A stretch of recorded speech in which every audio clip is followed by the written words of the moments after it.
3000.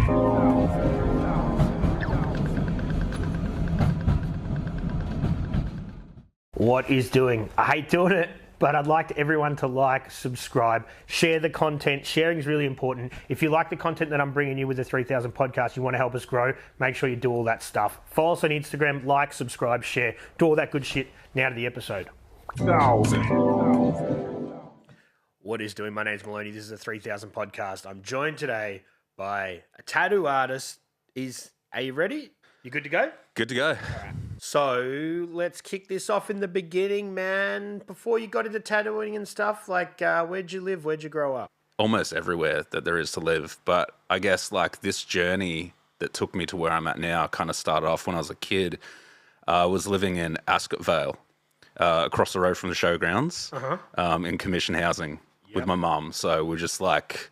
There's a lot of housing commission there, man. A lot of those sort of walk up 2-story, 3-story ones. Yeah, we were in one of those. So we're in the bottom level, which you'd think would be a good spot, but it was not good, man. Like, it's all right. It made for like some really interesting times and like a cool introduction to life, but kind of wild for a bit there. Yeah. So you're talking as in like a kid, like primary school kid? As in 4 years old, man. Yeah. Like, so you're seeing and hearing a bit. Oh, yeah. Yeah, gnarly stuff. But also getting exposed to cool stuff too. Yep. You know, like there was always like shows, concerts and stuff across the road at the showgrounds. So like you just hear it.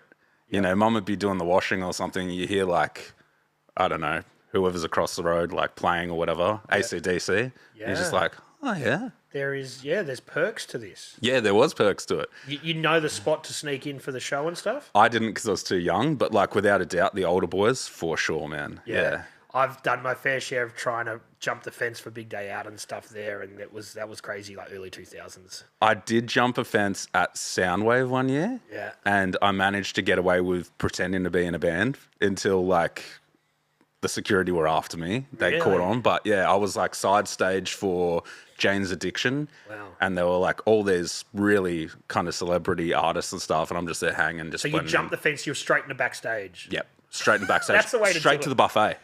Like Really? I was literally like, that's where I came in. I came in at the buffet, and I remember like I walk in straight away, and there was a few guys that I knew from being in bands and stuff. Yeah. But I saw like Paramore, and I was like, whoa. Like, okay, wow, I'm in the right spot. Yeah, for sure. How old were you then? Like in your teenage years? Oh, no, I was probably like about 20 or something at this stage. So old enough to be in there. Yeah, old enough to be in there and just kind of like trying to look the part, you know?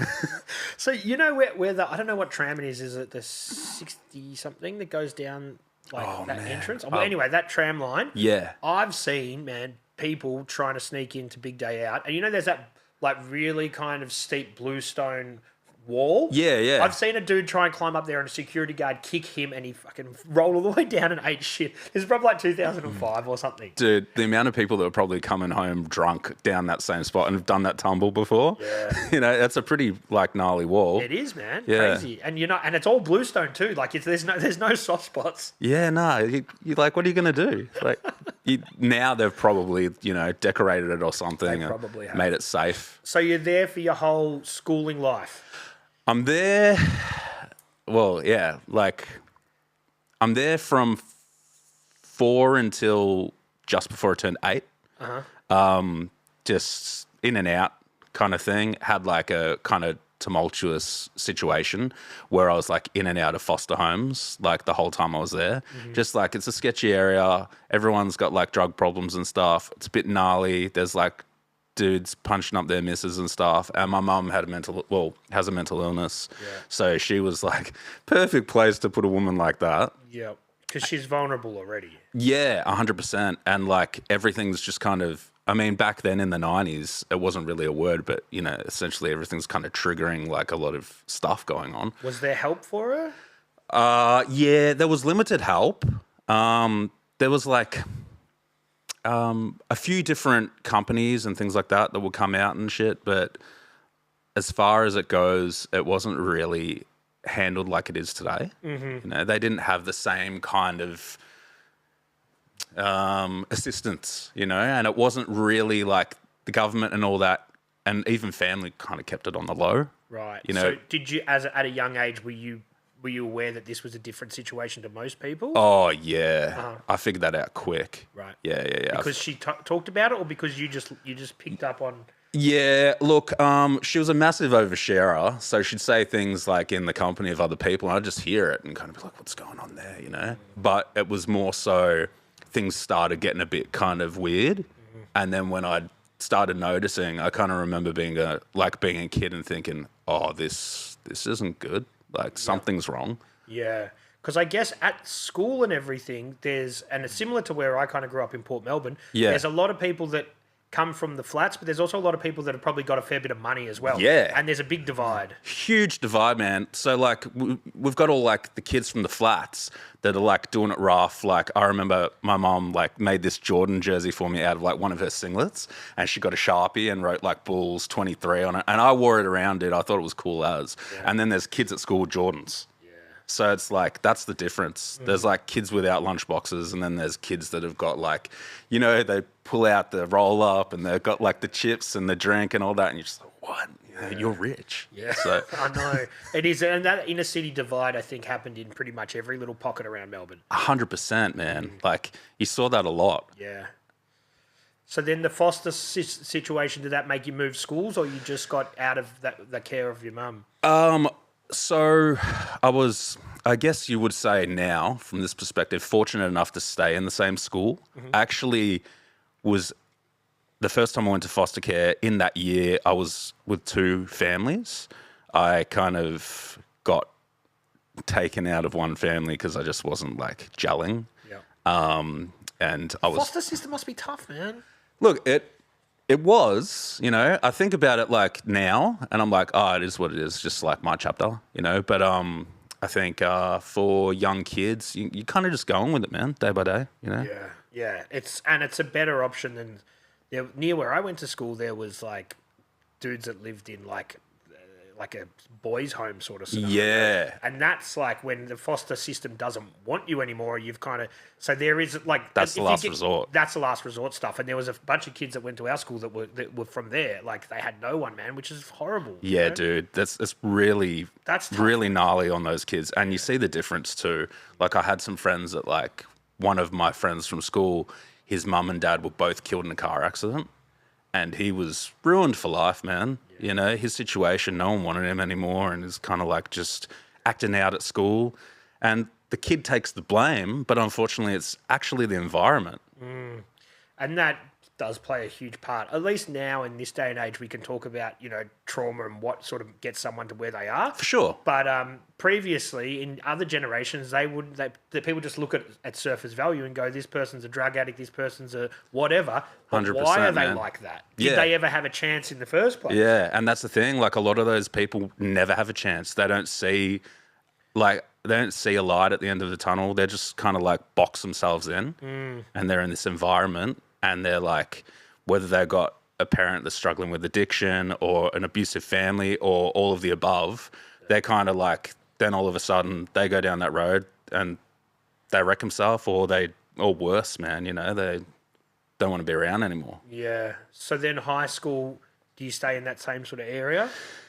Nah, I was really lucky, man. I mean, like I said, I moved around a lot as a kid. Like, I went to 19 schools. Wow. Yeah. Because of the foster system? Because you weren't behaving? Yeah, pretty much. Foster system, not behaving, that sort of stuff. All, like, you know, took account. But high school, I was lucky we moved out here to the peninsula. And I was living with my grandpa. And then, like, at one point... Biological grandpa? Yeah, my mum's dad. And then I was living, like, with my auntie and uncle at one point too. Because it got to the point, like, eventually, by the time I was 14, I've been in and out of the foster homes. And I'm just like, I'm not doing this anymore. Yep. Like, you're not going to make me. Like, I'm going to figure it out on my own, or I'll go stay at a friend's house. So I'm living there with my grandpa. Can you do that legally? Sorry to cut you off. I'm just... Because I think you've got to be 16 or something. I need to be cut off. Okay. No. I'm just curious whether you could do that, whether a caseworker's like, no, you're in the system now, you got to stay with someone. I was just like, try me. Okay, cool. Yeah. Yeah. I was like, yeah, I'll do what I want, sort of thing by that stage.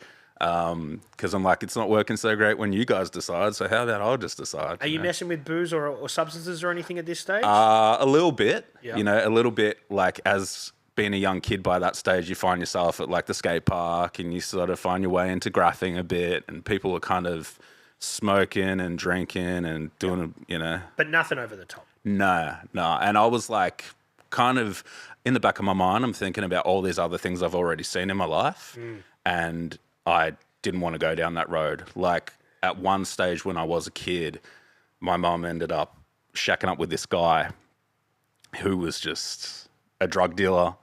He was doing deals with me in the car. You know, we're going to places. He's like dropping off to prostitutes and stuff. It was pretty gnarly. And yeah, I'd seen like all of the stuff that he was doing, and then he had these friends that came to live with us, and they were heroin addicts, and they're like sleeping in our lounge, and you know, all this is going on, man. Like I'm just around it, you know. And you know that's not your path. And I'm like, I'm not doing this. All this stuff that these guys are up to is going to point down that road. Yeah, and it's very easy for that to become as normalised. It's in your lounge room, it's happening. Before you know it, you know, like it just, this is how we live. Yeah, man. So you needed to get out of there. So like, yeah, I was in an environment where it wasn't odd to come home to police cars, you know, or like someone's ripped a phone out of the wall, someone's hurt sort of thing. Or one day, like we get raided. And they're like, these heroin addicts are like taken out of the house. Everything's sort of separated, and it's like, oh, you're going back to foster care, you know, sort of thing. So by the stage that I'd been at the skate park and I'd seen these other guys doing what they're doing, I'm like, that's not really for me. And they're like, oh, well, you're scared, you know? And it's like, well, no, actually, man, like, I don't want to go to jail and ruin my life and all that. So yeah, I don't want to end up shooting up on some random person's couch. 100%. Because you've said they don't know. Yeah, they don't know, man. I've seen like junkies with like teeth rotting out of their heads, shooting up like in the lounge room and stuff. You're like, no. I'm like, this isn't cool. This is bad. So you end up down the peninsula. You're skating. Yep. You're doing art, a little bit of art, a bit of graph. Yeah, man. You know, everyone's sort of graphing. Everyone's graphing in their books and stuff. A few guys that are like pretty good riders, they start graphing like around the skate park or just the streets. You see the tags, you know. It's like Frankston Skate Park? Yeah, Frankston, Mornington, even like Peninsula crew would go to the city. You know, some guys, obviously, they're like got markers and stuff. They're doing their part. So it was really cool because you got like the riders and you got the guys that can skate well, and you've got other dudes that are doing stuff. And it was a really cool like environment that made me feel like I had this outlet, this breakaway from in that situation. Yeah, because the issues are still down this way, and Frankston's no different to everywhere else, but you can escape it a little bit easier, you think? 100%. Yeah. I think you get like an idea you have this awareness, okay, don't put myself in that situation. Like old Frankston Skate Park, up under the bridge there was like junkies that had been sleeping there, pillows and all that, syringes. But you're like, okay, don't look at that guy weird because he'll probably come to stab me. Yeah, that's it. And that's it. You just go, well, yeah, I can sort of navigate away from that. It's different to where you grew up, where you were literally surrounded. 100%. And you've got this freedom. All of a sudden, all you need is to jump on a train or a bus, you know. Which you were connected there, but I guess you felt a bit more trapped, a bit more insular, you know, when you're in the city. Oh, 100%, man. I just didn't have the independence. Yeah, okay. You know, there was a lot of like, I was hanging out with bad kids when I was in the sort of that area. And the worst thing I'd do is hop on my bike and ride up to the petrol station and steal some Hubba Bubba, you know? Like, that's it. Yeah. So when you moved down the peninsula, is music becoming more prominent in your life? A little bit, man. So, like most kids, you know, in my sort of age group, playing video games, and then you got Tony Hawk, and all of a sudden there's like this soundtrack. So you've got like hip hop, you've got rap, you've got like some metal, you've got all these different genres. And I remember thinking like, oh, skaters just listen to all that stuff. You know, Tony Hawk picked it. So I was like, this is it, man. And I'm like, yeah, I listen to all this stuff because of the game, and I'm a skater, and really I'm sort of like feeling my way through things and kind of getting an idea about what I liked. And friends would then sometimes someone would put like a cassette together. They're like, oh, sorry, man, I know you're poor and you've only got a cassette player at home, so I dubbed this for you, and then bring it to school. Or like they'll lend you a Walkman or something, and then it's like all of a sudden you got like Dr. Dre and you got Eminem, or you got like Limp Bizkit or Linkin Park or something like that. And that's when I'm kind of like, that's when I'm kind of like, oh, this music thing's pretty cool, but it's always just Rage on the TV or skate video or something. There wasn't this, I can do this too. You know, I always thought it was kind of like special consequences led to being able to do music. Yeah. We're at Frankston Skate Park. They're on MTV. It's a world away. 100%, man. Like, although you might see 28 Days or something by sheer chance. Yeah. Or Body Jar or like whatever it might be. They were celebrities. Yeah, man. And I remember like all the Blank crew. Like I'd be watching like Dirtbags and stuff, like have the VHS, and I'm like, oh, Blank's sick. Like these guys, they do graft, they skate. It's so cool. Jaff's got a tag on that tram barrier right in front of you. Man, I watched the Jaff video and I'm like, this is so rad, man. I used to watch all his stuff. Yeah. He's such a cool guy. Awesome to see that he's like in a better place than he was when we first had a chat, man. He's doing really well. It's awesome. That's so cool, man. Like to see those people that you grew up looking up to, and then you see them now and they're like still doing well in life. Yeah. So in your teen years, you're starting to get influenced by hip hop, the music, the skate culture, the graph culture. It's all starting to come together, and you're like, oh, there's some cool stuff to come out of this. Yeah, it's all sort of gelling for me, and I'm like, this is my thing. Like, I like this stuff. Yep. You know, but at the same time, man, I'm kind of clueless. Yeah. I'm wearing like a studded wristband with big baggy pants. I'm like putting the hip hop fashion and like kind of punk together. Because the new metal borrowing from a bit of hip hop? I guess maybe, man. You know, maybe I was, or just poor, dude. You've got big pants. They were your uncles. They're yours now. Yeah. So you're influenced by what you're seeing, but Yeah. and then so do you think about, all right, what do you knuckle down on one discipline? Do you think I'm going to look at the art? I'm going to do skating. I'm going to do some music. No, You just do everything. I'm just doing everything, man. Right. I'm doing everything at this stage, and my Doing it well, or just having a go at everything? kind of having a go at everything, but like realizing, okay, I can skate pretty good. Like, oh, I'm not bad when it comes to drawing.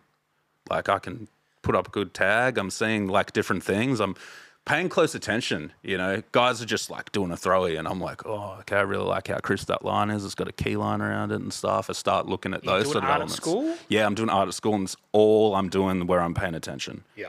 At this stage, I'm like, every other class, I'm just being a dickhead. And it's because it's boring to me. Yeah. You know, I'm like, I don't want to be here. And what are you going to do then? You don't know how you're going to live your life. I'll figure it out. Yeah. But then I'm thinking, right, like early 2000s, late Yeah. 90s, being a tattooist wasn't really on anyone's career path list. I didn't even know that was like a job. You know, I thought it was people just... had to get tattooed somewhere. Yeah, I thought it was done in kitchens and shit. Yeah, okay. So I'd seen like, again, just growing up watching the TV, man, you're seeing like Pennywise and stuff. Like when I was like 8, I'm seeing Pennywise on the TV. There's skateboarding, dudes jumping into a backyard, going in the pool. You're seeing like different groups and that with tattoos, and kind of like, oh, okay. So I just thought it's like this slum thing where dudes are in warehouses doing graph and doing tattoos and shit. Like Yeah. we had done some kind of bad tattoos on ourselves. So I was like, oh, people that know how to do it, they're just good at this. You know? Yeah, okay. Yeah. Yeah, because I was talking to someone a few episodes ago, and I can't even remember what it was. Who it was? Oh, no, it was with Esky. And the tattoo explosion doesn't happen until sort of the mid-2000s. Yeah, Right? for So it's sure. like, it kind of changes from it's a criminal, underground, frowned upon thing to soccer mums. Yeah. That transformation happened really quickly. Really fast, actually. I didn't get to see that transition happen here. I moved to America when I just turned 15. Right. That's Yeah. formative time. Yeah, so I leave school. I go straight from living on the peninsula to America. What brings that opportunity on? So, like as I said, my mum initially met this guy. He was a bad dude. He was pretty gnarly, all that. That guy ends up in jail. My mum's like going through all this hardship and stuff. And then through my grandfather, she comes into contact with like this guy that ends up adopting me and my brothers and stuff, you know, just taking like a whole family on and going like, I'm going to raise these kids. Are your brothers younger, older? Younger. Right. Younger. So you're the oldest? I'm the oldest. I'm like the problem child. Right. And my brothers are like, there's potential here. These guys are going to be okay. So she moves with you? Yeah, we all move over. Right. Whereabouts in the US? We moved to a place called Augusta, Georgia. Yeah. Which so is down like south. down south, man. So you go from like living in around here, being able to hop on a train, go to the city, skate Riverside, do all that stuff, to all of a sudden I'm like an hour and a half from Atlanta. It's like pickup trucks, lift kits, everyone into like hunting, camos, like a uniform. Like, so I'm there, and that's when I end up there, that's when I start actually seeing tattoos, like in a everyday scene. Eagles and American flags and stuff like that. Actually, this is the craziest thing. So I moved to America. I remember thinking, this is sick. Yeah, you think that's so cool at 15. Yeah, at 15, I'm like... And you like all this American culture anyway. Yeah, dude, I grew up like NBA. I grew up all of that stuff. So I'm like, that's all I've ever liked, you know? Yeah. Like, when we were kids, everything American culture was the coolest. Movie stars, action heroes, Skating, everything. Yeah, everything. Just bands, Wu-Tang, like everything is like awesome, right? So I moved there, and it's just this country. Imagine Bendigo 10 times the size. It's kind of like that. And I'm like, whoa, this is the crazy shit. What's going on? So for like the first month, I don't go to school. I just like hang out and go to the Walmart and shit. And I'm like at home playing PlayStation, right? So then they're like, you got to get out of the house, man. Yeah. Did this guy have a bit of money though? Like you were like not in that respect, but like were you living comfortably there? Yeah. So it's really great question, man. Well, no, I'm just trying to put it together. No, 100%. Because it's a big way to go if the opportunities aren't there. Yeah, so it feels like that. Like he'd send me like fitted like New York Yankees caps and shit. So I'm like Fred Durst at school, right? I'm like, oh, this is cool. And he'd send me like a skateboard for Christmas and stuff. Like just a rad dude, the best guy ever. And he actually helped us like get our visas and all that stuff. So I know it's like going back and forth a little bit here, but really cool, man. This is important, yeah. So we get approved for our visas on the 8th of September, 2001. Oh, yeah, okay. So we're like jammed up because like the 9/11 things happen, and my mum's like, the world's going to end. People were fucking scared, man. We'd never seen anything like that. Yeah, people are freaking out. For kids that are young that don't remember that time or weren't born, some people are so young. Before COVID, that was the biggest thing that had happened in the last 100 years. 100%. Like that was the day since World War II, sort of thing. Yeah, everything changed right there. So I'm like, are we even going now? What's going on? Our lives are stuffed, you know. What's going to happen? We eventually get over there, and then I'm in this town, and I'm like, what the hell? So they finally get me going to school. Go to school, and there's this girl in my class who she takes one look at me, and she's like, she comes up to me after class, because by that stage, man, I've got like Sid Vicious haircut. I'm wearing like studded wristband. I'm like full skate, like skater punk vibe. Like that's what I'm gravitating towards. Yeah. I'm like, I'm into like the Ramones and the Sex Pistols and all this shit. Baker, 100%, dude. Dolan is my idol. Yeah. Right? I was close to getting him on here, man. Dude, I wish you did, because I've got I've got 2 encounters with Dolan that are like quality. Are they? Let's talk about this and we'll get back to it. Yeah, and then we'll get back to it. Yeah, right. So I'm full Baker, dude. I've got like, that's the greatest thing. I have Baker 2G, and that's like my prized possession. Yep. I'm like, this is sick. I'm like, Baker, Jim Greco, like all these guys are the sickest. This chick, Sheena. Actually, I keep hitting that. I'm going to move it out of the way, guys. So you're doing the whole Baker Steez thing. You're obviously a bit of a fish out of water in the American school system. 100%, man. So this girl comes up to me after class, and she's like, you should meet my brother Danny. Right. And I'm like, okay, cool. Like, I'll meet Danny. Like, who's Danny? Whatever. So day goes by. She walks like past me in the hall, which is like, dude, I get to school and it's the size of like Frankston shopping mall. Yeah. I'm talking like 3,000 kids. I'm like, what is going on? Everyone knows who I am. Because you're the Aussie guy. I'm the Aussie guy. Some German girl's there, and she's like, I'm going to do a bad accent, right? She's like, I think we should date each other because we're like the only foreigners in the school. And I'm like, I'm not keen. Like, no, that's not my vibe. Like, I'm not looking for popularity. I'm just like here to go to school because I have to. So Sheena introduces me to her brother, Danny. And Danny's like 6'2", Bob Marley dreadlocks. Like, I'm looking at him, I'm like, fuck, man, this guy's like from Wu-Tang or some shit. Like, kind of scared because I'd never been in that situation before. And he's just like, hey. I'm like, okay, all right. I don't think he wants to be my friend. Well, anyway, like at the end of the day comes by and he's like, hey, man, you want to lift home? I'm like, what? Lift home? And he goes, yeah, come out to my truck. And I'm just like, all right, so here I am meeting this stranger, this guy, Danny, I know nothing about. I've just been introduced to. I jump in the back of his like truck, which is a ute. Yeah. And it's like he just puts on this music and I'm hearing like everything, dude.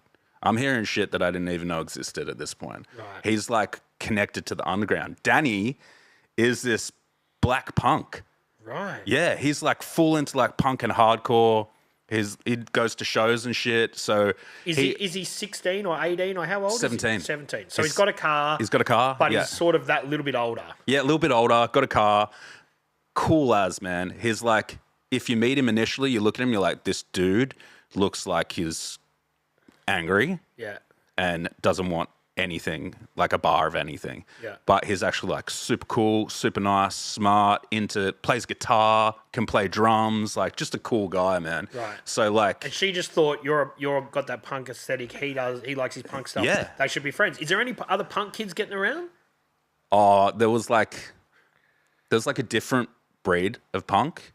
They were like goth. Yeah. There was like super goth, kind of like goth raver vibes, and there was like Hot Topic punk kids, which were like the scene kids. Yeah, they're kind of like into Blink and stuff, which I liked Blink too, but you can tell they were like their dads drove Mercedes, and they were like, Dad, I want that because it's edgy. Yeah, I want a longer wallet chain. Yeah, exactly, right? So, yeah, that was the situation.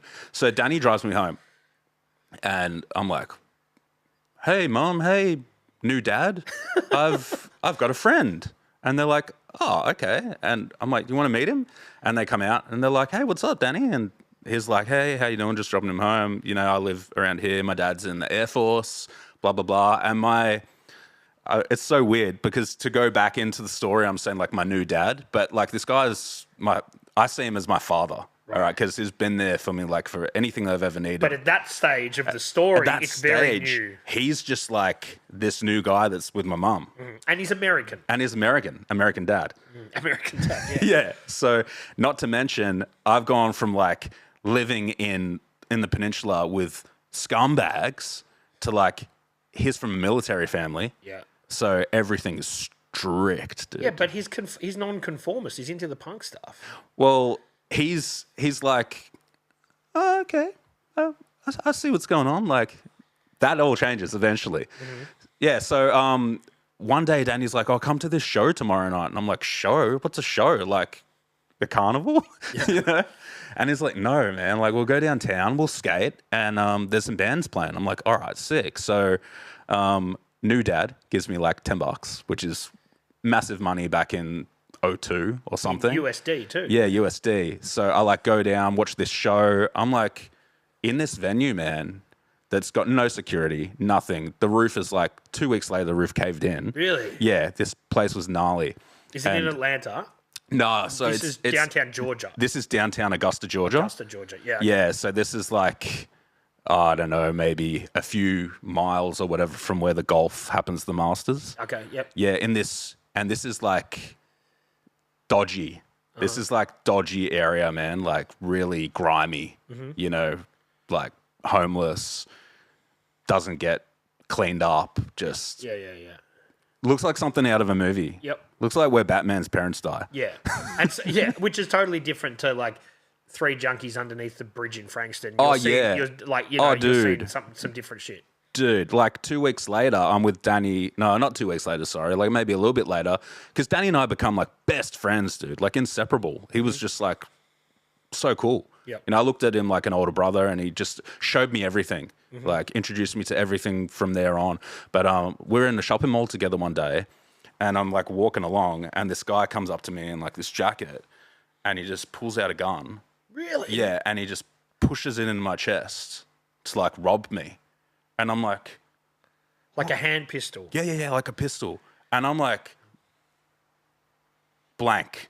My heart sunk. I'm like, I die right here. I'm freaking out. I'm like 15 years old and I'm thinking, I'm going to get shot. My parents are going to be like, what happened? He goes and hangs out with Danny and he gets shot. I freaked out, but like naturally, I just pushed his arm out of the way and I just like walked. And I didn't even mean to, man. It was like autopilot. I walk off and then I just hang a left and I run, man. And I like dived outside and hung in the bushes because I'm like, I'm going to get killed by like this dude, this gangster. And then like my friends come out and they're like, Aaron, where are you? And I'm like, I'm in the bush, man. Danny, I'm in the bush. And he's like, what are you doing, you idiot? And I'm like, why didn't you help me? And he's like, oh, what do you mean? And I'm like, why didn't you help me, man? I was like, I'm not used to this, like all this crazy stuff. And he goes, you think because we're both black, we're friends?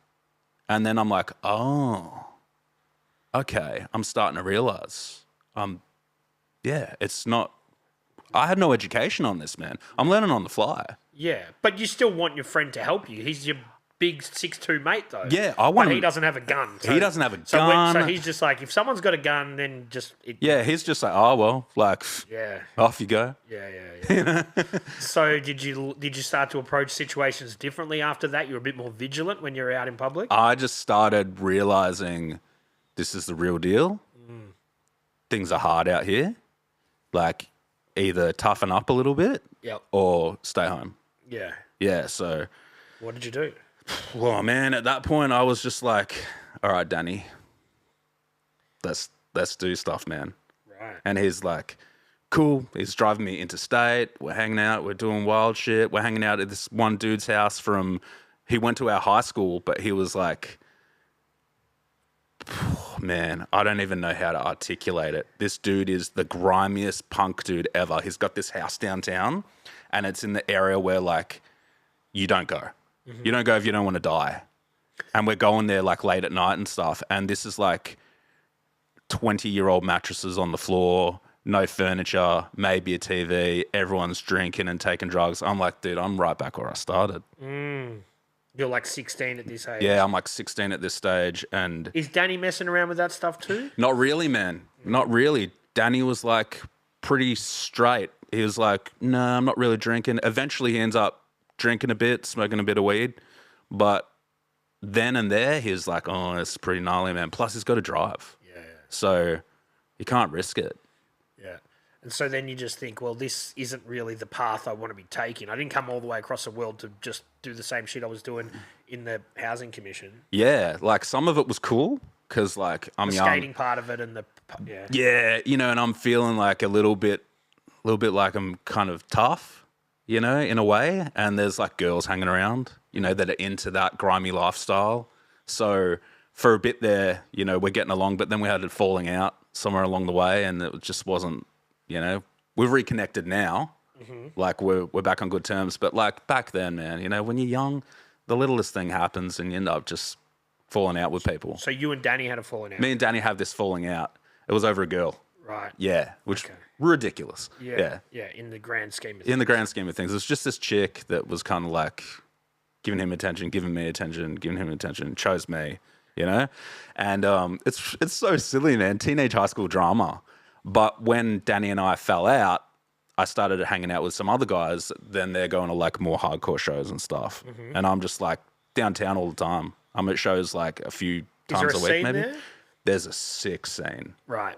It's small, but it's off its head, dude. And I'm telling you, like, on a Tuesday or a Wednesday night or something, bands that, like, you would go pay $100 to see here are playing there, like 4 bands on the same bill for $10. So Because they're doing the tour of all the... they're just driving through America, man. And there's, like, merch, and it's just, like, these dudes are getting riders and stuff. So they're like, oh yeah, we want like all this food. And all of a sudden I'm like, oh, okay. And then I'm seeing like younger guys that have bands as well. And they're playing. And they're like, high school dudes like, come watch us rehearse after school. So then I'm like, what? These guys know how to play their instruments and shit? Like, this is really cool. Yep. And then they go record and they've got demos. I'm like, what is going on? And in amongst all of that, I'm still skateboarding, and there's like guys in the cafeteria at lunch that are like beating on tables and rapping and freestyling, man. Like every single lunch you like hear battle raps going on. Yeah. Like every time. And it was so cool. Yeah. And like the whole cafeteria will be roaring at some of these. Southern hip hop was really popping off there. Bro. So like 3-6 Mafia is Yeah. like, everyone lives for that, like down there. And Outkast was like in their prime at this stage. So it was rad, man. And like all these rappers, all these Southern rappers and stuff, like Paul Wall and like Lil White and all this stuff, I'm hearing this shit and I'm like, I'm into it. You know, so like when we're driving around, I'm like, you know, trying to rap along and like got bars, but I haven't got this like Southern accent and shit. And I'm kind of like going in between these, hanging out with everyone, you know, so... And you're the Aussie guy, so you can fit in with everybody. Everyone's like, he's a bit different, but he's Aussie, so he's all right. 100%. He's like the Australian kid who's funny, who does the Steve Irwin voice. You know, they're like, which probably wasn't even that good, but you just got the Aussie accent. It was trash, man. But like, I'm walking through the hall and they'll go, "Sup, crocodile hunter." I'm like, hey, like that's crikey. Crikey. And not to mention, like, there's this ridiculous thing in America where they think Australians drink Foster's beer. And there's this ad on TV at the time when I'm in high school, and it's like, Foster's, it's Australian for beer. So they like will come up to me and they're like, I can speak Australian. Foster's, I'm like, yeah, what? Like Dolan never drank Foster's. He was drinking Heineken, you know? So yeah, that was a situation in America, man. And so then do you stay there for the rest of your high school life? So naturally, man, because the home life was still kind of bad. Like, we went into some serious financial hardships, and I'm thinking, man, is my life doomed? At this point, we couldn't new dad is like struggling a bit. Yeah, new dad's like lost all of his savings. Everything's gone downhill. My mum's health is like just wrecked, and the healthcare system in America is insane. So I'm getting into trouble. Like, me and my friends like stole a car and went on this like gnarly trip, and some of my friends are in and out of like juvie, and I'm like finding my way back to what I was trying to get away from. Yeah. And meanwhile, it's like, are your younger siblings, are they toeing the line? Yeah, they're just gaming and going to school and behaving, man. Right. You know, so that was really good. Like, well, you're lucky you're not all fucking up. Yeah, it's just me fucking up. Yeah. So, eventually it gets to this situation where I get home from running amok, and they're like, "You're going to boot camp." I'm like, "What?" And they're like, "You're not living in this house anymore. You're going to go." Are you 16? How old are you? I'm 17. 17, right. They're like, "You are going to the military." And I'm like, no, I'm fucking not. Not to mention, man, Afghanistan and shit is blowing up, dude. Yeah, okay. Everything's fucked. And we live next to, I think it's the second largest military base in America. Hence the Air Force thing, and there's a lot of that stuff. Yeah, okay. There's like aircraft flying over. Like, one day we're skating down the street and there's like 12 Black Hawk helicopters or whatever just flying down the street, man. Yeah. So I'm like, we're either on the edge of World War III, because I've been in Australia where it's like you get a slap on the wrist, to all of a sudden all this is going on and there's all this military aircraft and stuff, and freaking out a little bit. But at the same time, then they're like, you're going to go to boot camp. I'm like, yeah, and what, go die in a war? So I'm like trying to figure out this sick idea, like, how can I get out of this? What can I do? Oh, I'm in trouble. How can I like twist this as a positive? And I go, what if I move back to Australia? And they're like, what do you mean? I'm like, well, you guys are stuffed financially. I'll go to Australia. I'll get on Centrelink, right? This is my bright idea. I'll get youth allowance. I'll go to school. If I'm getting paid to go to school, I'll try. Right? Yeah. Which, no. But like that was... But at least you're not a financial burden on them. They've only got to worry about 2 kids if you go. Man, at this stage, like I was never home anyway. Yeah. Because like all my friends drove, had cars, and you know, if you had $1, you could go to Taco Bell and get a burrito and maybe a drink. So I'm like, let's go. I'm going back to Australia. And then eventually I convinced my mum, I'm like, you should come back too. The healthcare system's really good there. You know, you guys have got all these bills, you're drowning in debt. And then... So that was what was weighing him down financially, was potentially medical bills, amongst other things? Medical bills and other stuff going on. Yeah, so we didn't own our house. My auntie and uncle owned our house. And to my knowledge, we weren't even covering the rent. Yeah, okay. Yeah, so the medical bills, my dad told me that it cost 80 grand for my sister to be born over there. Wow. And I'm like, are you serious? So I'm like, let's go back to Australia. I managed to get into their heads. A month or so later, they're buying tickets. So they were all coming back? Yeah, so at this stage, my mum, my 2 brothers and myself are all coming back. And my dad is staying there to finish a work contract and is going to meet us like once we find a house. Yeah, so that's what happens from there. Wow. And then we just dipped. It's funny how the problem child talked them all into a big life change. Man, look, I'm thinking, I'm a genius. I've manipulated this situation. hacked my parents. But then again, I've also always had this way of being ridiculously positive in the most negative situations. I'll like find the positive. And I think that's just because like with the stuff that happened earlier on when I was a kid, no one was pulling me out of that situation. So I had to just find it in myself to go, I'm never going to be like this. I hate these kind of people. This isn't for me. I'm going to be positive. I'm going to problem solve my way through life. And then, yeah, I tell my parents, yeah, Australia, you know, it's the promised land. So you moved back to the peninsula? Yeah, so we moved back to Frankston. Yeah, at this stage. And it's just like my mum, my brothers, my sister, and I'm skateboarding, bro. And I'm pretty good at this stage. Like when I was over in the States, I had a couple sponsors. So like that was... Shop sponsors? Or? Yeah, I had my some of my friends, like they used to go to the skate shop and I became friends with the kid whose dad owned it. Cool. And yeah, Scott. And they put me on my 16th birthday. Oh, that's cool. I got the phone call, like, when I arrived for the shop, and I'm like, dude, yeah. Awesome. Yeah, so, and at this stage, I'm breaking boards every week anyway, man, so. Yep. Yeah, I end up with that, and there was, like, a local board company, and I got to ride for them.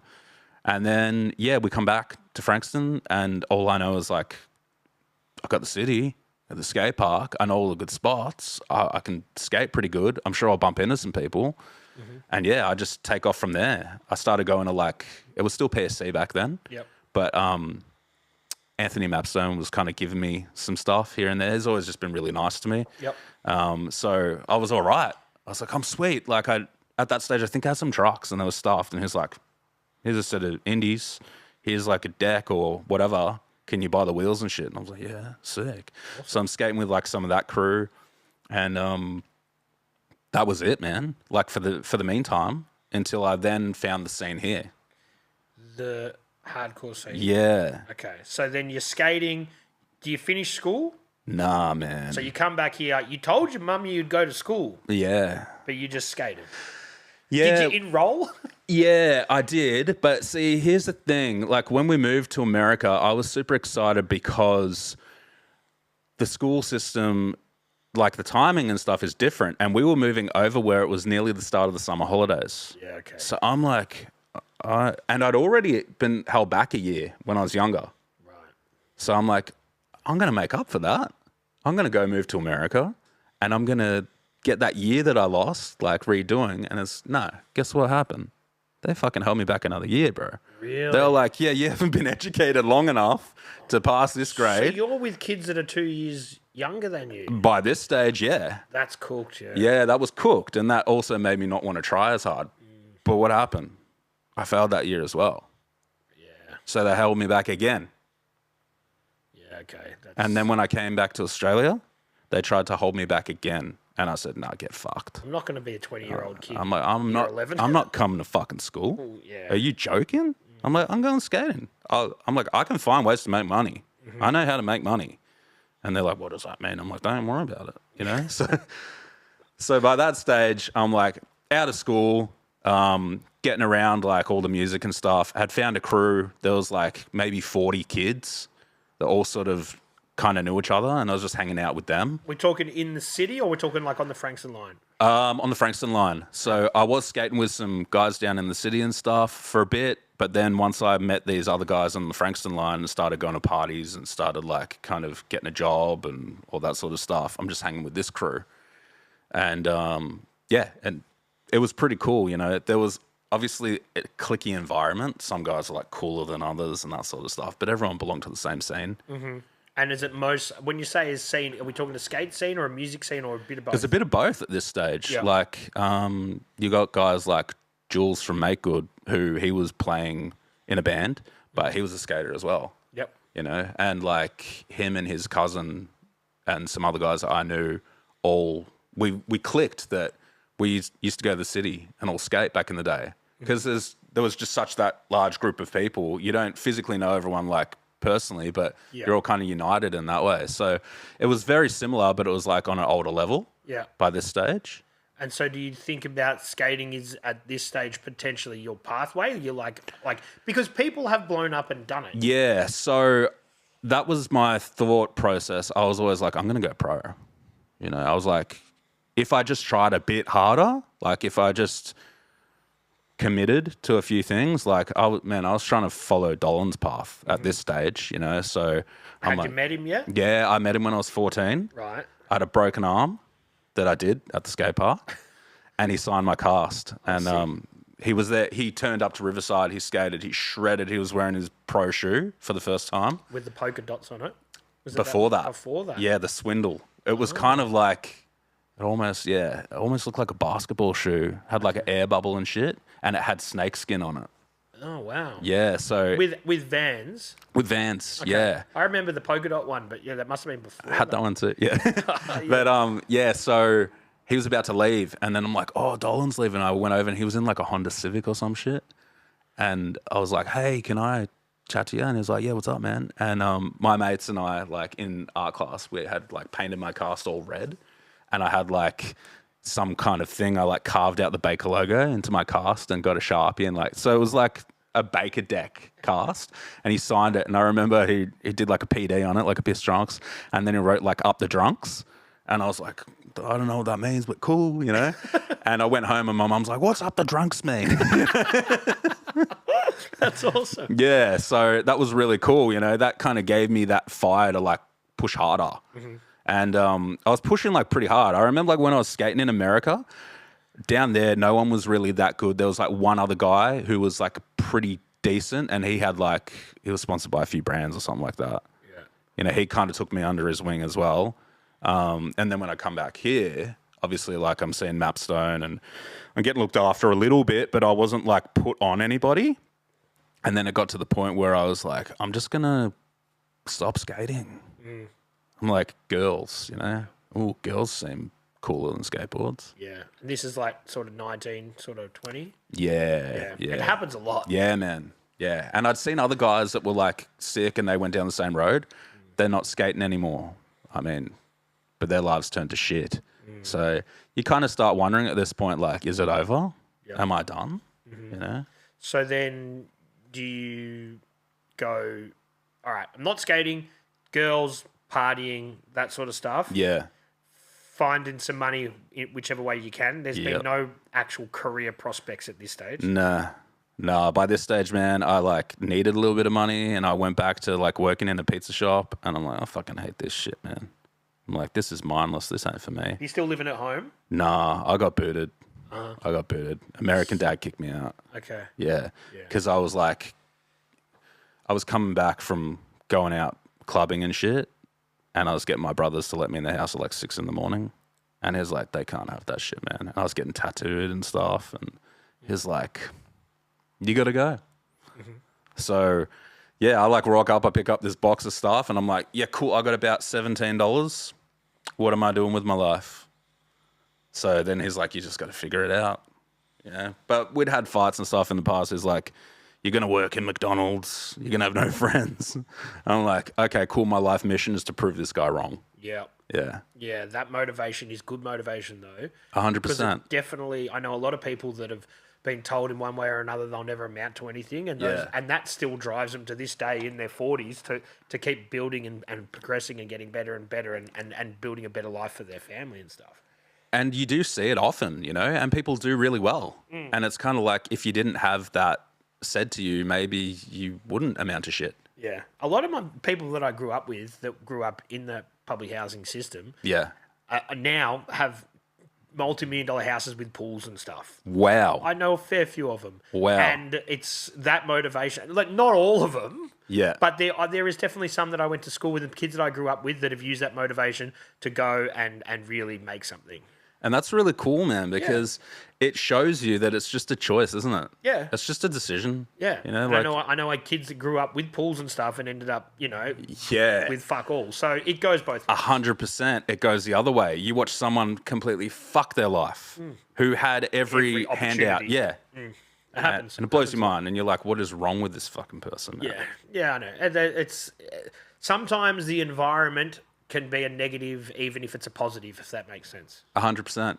That sounds like some weird shit, but it makes sense to me. It makes total sense, man. And like, maybe you got to be in that situation at one point to kind of understand how that makes sense. But like, it's just a little philosophical of you there, but we're going deep.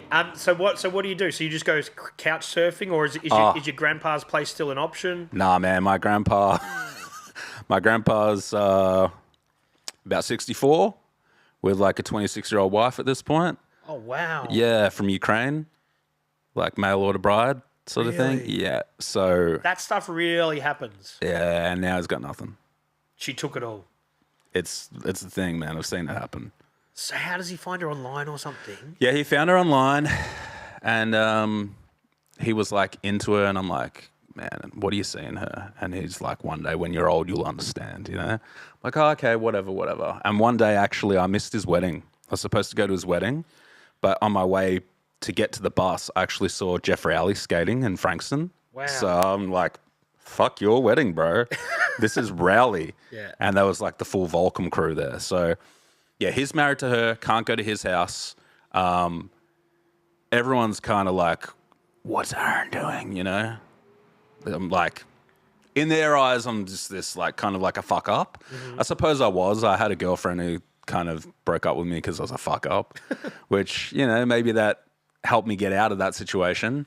But I was actually living at a friend's house, man, in a room that just had 2 mattresses on the floor, full slum, and he was a smoker.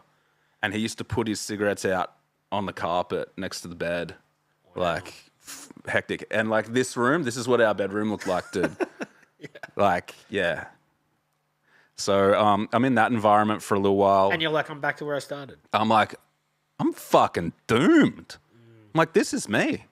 Like, these are my cards, man. And no matter what I try and do with them, like, I cannot get away from this. Yeah. Yeah. So I just stayed in that situation for years, man. Is that in Frankston? Yeah, that was in Mornington. That was in Tanai, bro. Okay. Yeah. So, yeah. And then, like, couch surfed, kind of had some places, ended up homeless at one point. I had a car, though, so I was just, like, sleeping in that until one of my friends was like, dude, you can't sleep in your car. Like, you can come crash at my mum and dad's. So you're early 20s at this stage? Yeah, I'm, like, right on 20. Right. Yeah, like 20 years old. So from 17 to 20, you're just doing that game, couch surfing someone's house, in the car, whatever, that cycle. I had no money, man. Me and my friend used to go to Woolworths and steal our dinner every night or lunch, you know, just get an energy drink and get like a packet of noodles and just kind of dack it or stick it in a bag under a hoodie and just like, they must have known, man. We'd go in there every day with an empty bag and walk through the checkout. Yeah. You know, so that's what I was doing. Like, what little money I had, I'd spend getting tattooed. Right. And I'd said to this guy, oh, I wouldn't mind doing that, you know? He goes, give me 10 grand and I'll show you how. And I'm like, 10 grand's like 100 grand to me at that point.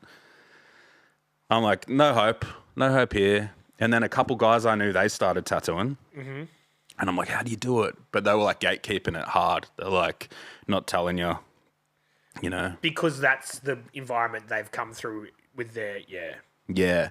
Because in the, so I'm guessing in this timeline, we're mid-2000s now, right? Yeah, we're like, yep. So Yeah. there was 05? Yeah, 05. So at this stage, people still had to do an apprenticeship. There was, and the gatekeeping thing was just part and parcel of it. Yeah. That was just the way it goes. Yeah, and like, because if your mentor or master hears that you're going giving away all the secrets, and you've kind of fucked You him get over. bashed. Yeah, You get your hands broken back then, yeah. because you had to be gifted your machine. Yeah, it's kind of lawless back then, man. Yeah, like they kind of decided the outcome for you. So I didn't have much luck. I did the worst thing that I could have done, and I managed to get some money together, and I bought some tattoo shit off eBay. Right. Yeah. And that was frowned upon. Oh, it was like robbing a bank, man. So here I am, like, that's all right. I can draw. I'm gonna show everyone. And I found this guy that my friends had kind of learnt on. I'm like, I'll tattoo him. So I hit him up. I'm like, yeah, man, like I'll do some tattoos on you. You keen? And I had gone to this like friend of a friend's house, and I was tattooing out of their kitchen. This is how I how I got started, man. And I proceeded to fuck him up. I didn't know at the time, but I fucked him up, man. He had like this massive reaction, this infection.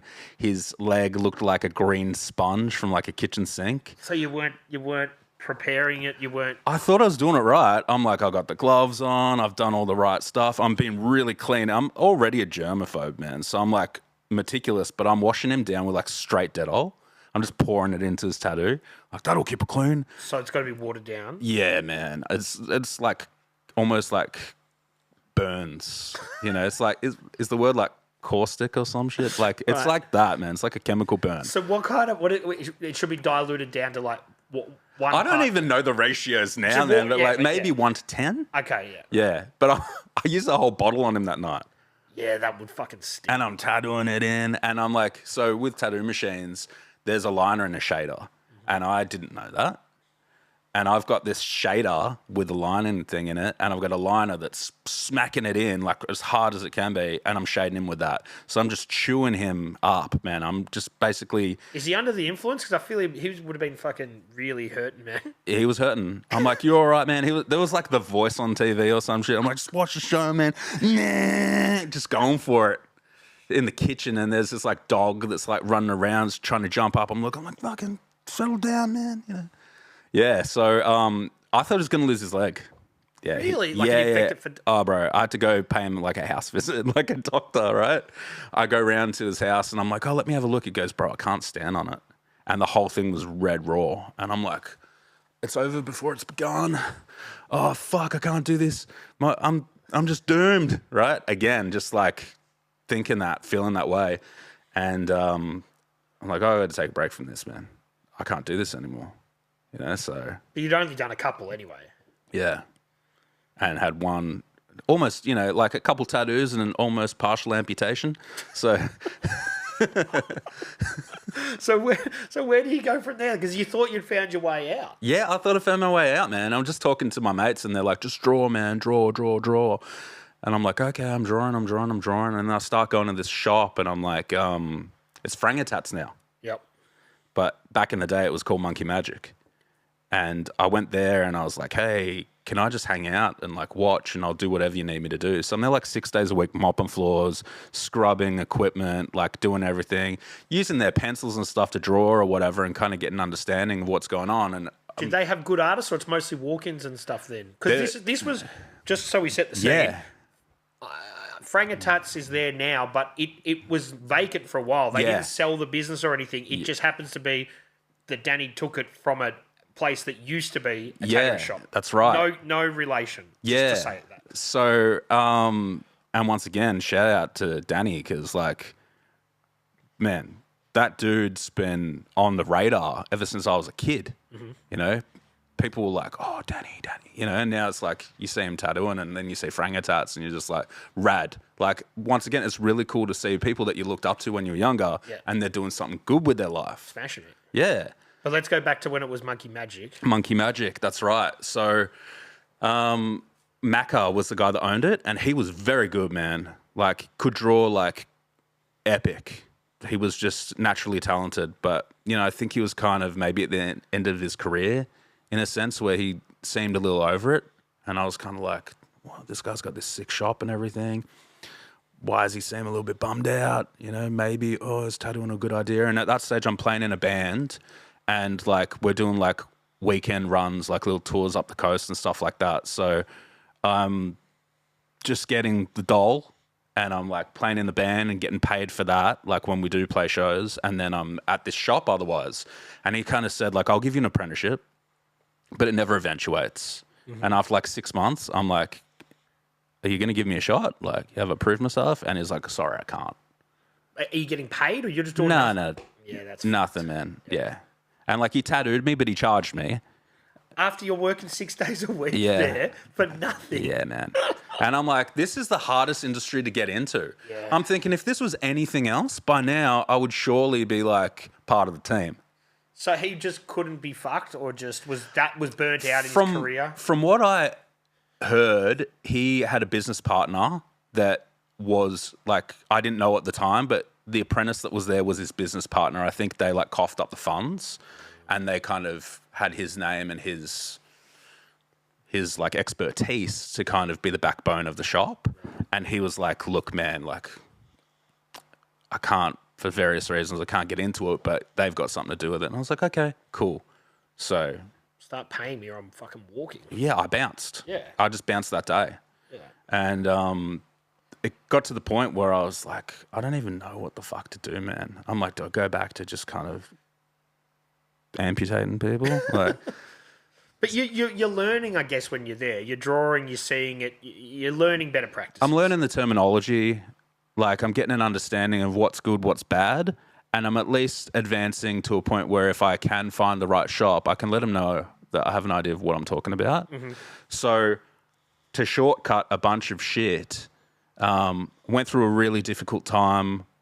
I had this chick that I was like seeing that, yeah, things just went terribly. Like, all my friends were like, oh, she's be careful with her, blah, blah, blah, blah. Anyway, she was like really difficult to be with. Like, I'm trying not to dive into that too hard, but it got to a point where she'd like hacked my Facebook and all this stuff and turned my family against me and just like try and like character assassinate me. Jesus. And I was like suicidal. I didn't know what to do because I'm playing in this band and people are like blowing up my phone. What's this? And I'm like, I've been hacked. Like, that's what it is. So I'm like at this point where I'm just like going through the roughest stage of my life. I'm like, I don't even know what I'm going to do. And then I have this like moment where I'm like, I either just call it quits, I'm just like not around anymore, or I'm just going to grind. And I'm like, fuck it, I'm going to grind. Mm-hmm. And I thought this through, man, like every night for like 3 weeks.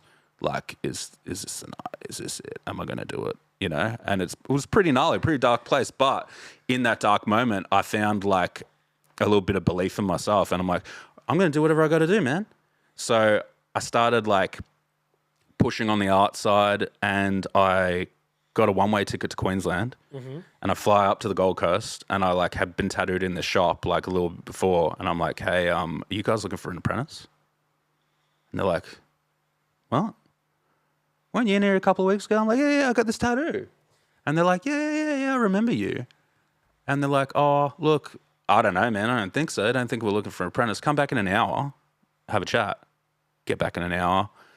The boss is there, and he's like, oh, so I heard you flew up here, one-way ticket, and you're looking for an apprenticeship. I'm like, yeah, I am, blah, blah, blah. And they're looking at my art. They're like, it's shit. You weren't happy with it? They didn't like it. Right. I thought it was the best I was capable of doing. Right. They didn't like it. They're like, have you been to art school? And I was like, nah. Thinking like, yeah, I haven't been to art school and I can fucking draw, right? Yeah. And they're like, you got to go. And they ended up saying like, can you start Tuesday? I'm like, yes. They're like, what are you going to do? I'm like, I'll figure it out. Like, man, like I'm relentless as fuck. I will sleep wherever I have to. And they said like, it was a condition that like, we will pay you $14 an hour. Mm-hmm. Well, it's better than not getting paid. Yeah. To apprentice under us, and you have to go to art school. You've got to cover that out of your own money. And I'm like, whatever you want. You tell me what to do, I'm going to do it. So what kind of art schooling do they want you to do? Like a year 13 type thing? Look, man, I ended up going to this place called Gold Coast School of Arts or something like that. Right. And there was this guy there who was just amazing. He was like, his name's Tony Champ. He's a real gnarly dude. He's like super into kung fu and music and art. And you could tell he was like a big stoner and he was just weird, bro. He was like trippy. He'd be like, you know, when you do this, Aaron, when you be like Bruce Lee, the way you go. I'm like, what do you fucking mean, Bruce Lee, man? Karate, chop the fucking page, you know? Yeah. And it's like, you want to just, yeah. But anyway, he was really constructive, and I was really like negative. Like I had like this, I guess my inner dialogue was really negative. I'm like, I fucking suck. It's so hard. I can't do this. I'm never going to learn, and blah, blah, blah, blah. And he was like, relax, man. Don't worry about it. He goes, rip up the fucking page if you want. Do whatever you want to do. He goes, but trust me, if you just stick at it, you'll figure it out. He goes, you got to fuck everything up before you can get it right. And then I was like, maybe I've fucked up life to find out how to get it right. Mm-hmm. So that was yeah. You didn't think you were going to get the life lessons from the art teacher. I did not, man. And there's 80-year-old ladies there drinking wine and doing these like world-class art pieces. And he had like so many people, like prodigies under him that had gone on to do like all of this high-end art. I'm like, what the fuck, man? Mm-hmm. So I do that, and it just created that confidence to just push harder and get a better understanding at things. And then when you figure out how to draw something that's like, looks like a photo, of course you can draw an eagle, you know, a trad eagle. Yeah. You know, it's like, oh, that's not fucking hard. Like I've done this. Yeah. So. Is it hard? Like I imagine, obviously working with skin and everything, it's a totally different discipline. Like you can learn to draw as much as you want, but once you start working with skin, like you said, the shading, there's a lot of different other things to take. Completely different. Yeah. And the funny thing is he became a tattoo artist. So through the guys that I was apprenticing under, he said to them like, oh, I'd love to give tattooing a try one day. And they go, oh, if you can do what you can do on canvas and paper, if you can do that on skin, you'll be like one of the best in the world. So he comes in and I was there. I'm like, I got to watch this. And he fucking destroyed this guy's tattoo in the worst way possible. Wow. He was like, and then I got to see him in the position I was in his art classes. Uh-huh. But he persisted. Now he's a phenomenal like tattooer, man. Right. He's like really good. Yeah. But it's like. He started later in life. He started when he was like 50. Right. Yeah. Interesting. Yeah. Yeah, okay. So then are they letting you tattoo at this stage? By this stage, I'm like really heavily restricted. You're allowed to do a name or a Playboy symbol or something like that. Gold Coast would be a few of those. Bro. So like, yeah, and we were on Cavill Ave. Wow. Yeah, okay. so it's like we're open from 10 a.m. until 12 o'clock at night. And depending on if you worked a double, like you could be there that whole day. And it's just like, the good thing was you're learning and you're getting so many clients coming in and out and you're getting $14 an hour. You know, nothing like what anyone else is getting, but at the same prices. But I can't fault that, man. They had their way and it worked. But all of these people were from like overseas or interstate. So it didn't matter if the tattoo wasn't great. It's probably their first tattoo a lot of the time anyway. 100%, man. So they don't know any better if you fuck it up. Yeah, and if I fucked it up, I'd be like, where you from? Perth? Oh, yeah, bit of ass. See you later, man. You know, out the door. I like tattooed a Southern Cross back piece on this guy from Sweden. Yeah, I didn't even know. They're like, oh, you're doing a Southern Cross back piece. And I'm like, what? Really? Cool. Okay, expecting to walk out there and see this full bogan guy. And he's like, how you going? I love Australia. I'm here from Sweden. I'm like, what are you doing this for, man? Just put it on his back. He's like, yeah, I'm flying home soon. I'm like, you are mental, but okay. And I did it, and I've got a photo, man, like an actual printout photo of it at home. It's amazing. There you go. Yeah. So I guess it's a good experience, and it's a good way to learn without the pressures. Like if you're tattooing somebody who's got a lot of tattoos, you can lose it in the scape of they've got a lot of tattoos, but also they know when you're fucking it up. Oh, yeah. They're like, that shouldn't hurt that much. This shouldn't take this long.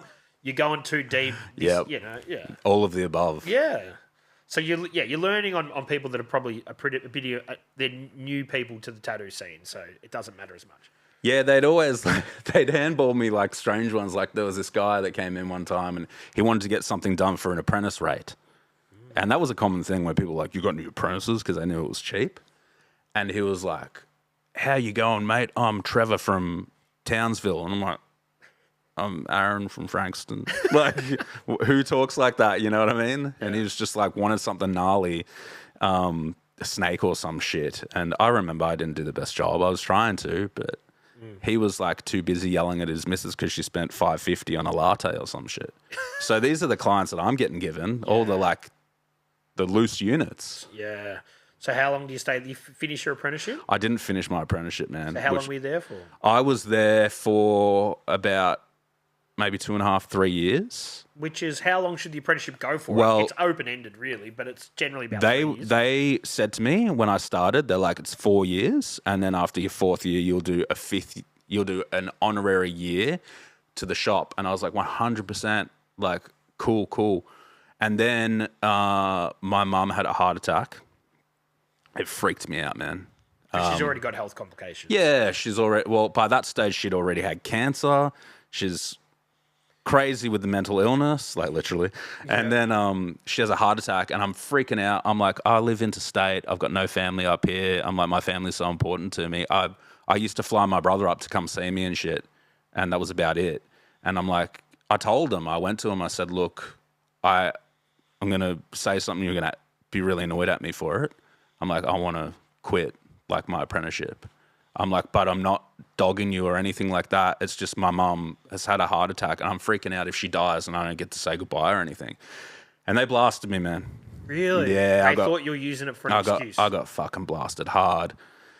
And full turned on me. Yeah, they were like, you're fucked. You're dead in the industry. You'll never be anything. They like did Instagram posts about me and shit and said that like I was, And I just had to wear it. Because what am I going to do, man? I've got like no credibility at this stage.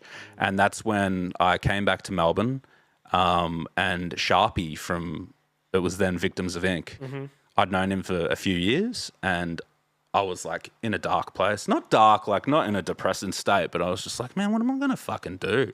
I went to this shop and I like did a guest spot there and then they contacted her and were like, fucking don't hire him. And then I called the guy that I worked for. I was like, man, what's going on? Like, and he fucking grilled me, man. And again? He grilled me. Like, he's like, I don't ever want to fucking see you again. And I'm like, man, I'm just trying to like, can you see my side of it?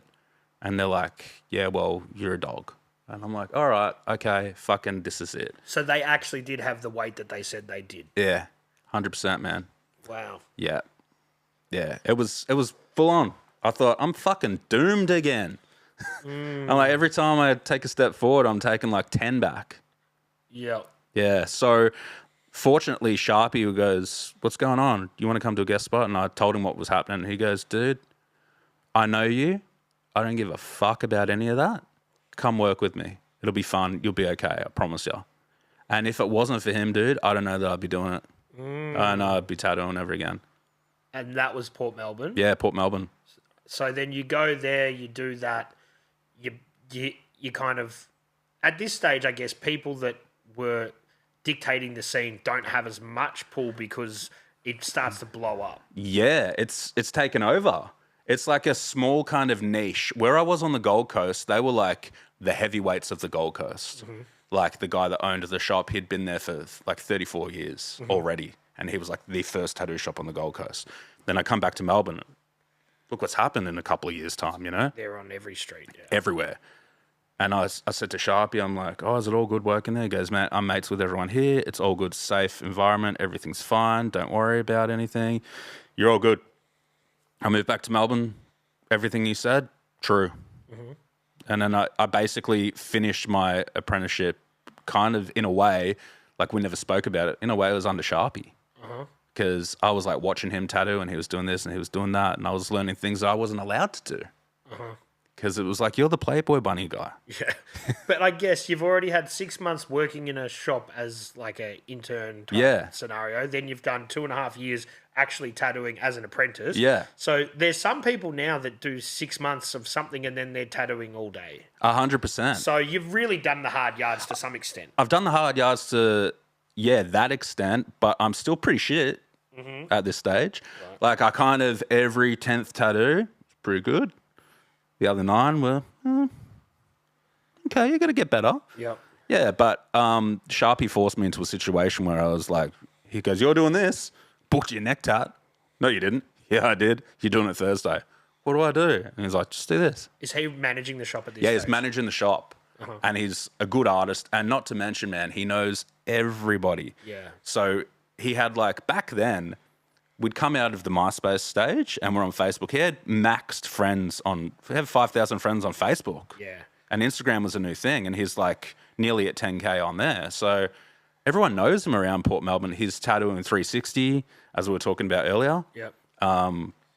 And he's tattooing other people. We were tattooing bands. We were like staying back at night and tattooing bands from overseas and shit. Yep. So it's pretty cool. Yeah, he was big in that sort of music scene as well. Yeah. Yeah. Yeah, that's it.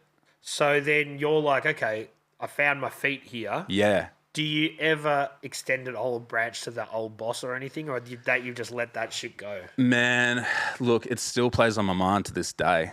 I can't say like I don't think about every single day. The owner of the shop, he passed away a few years after, and he was great to me, man.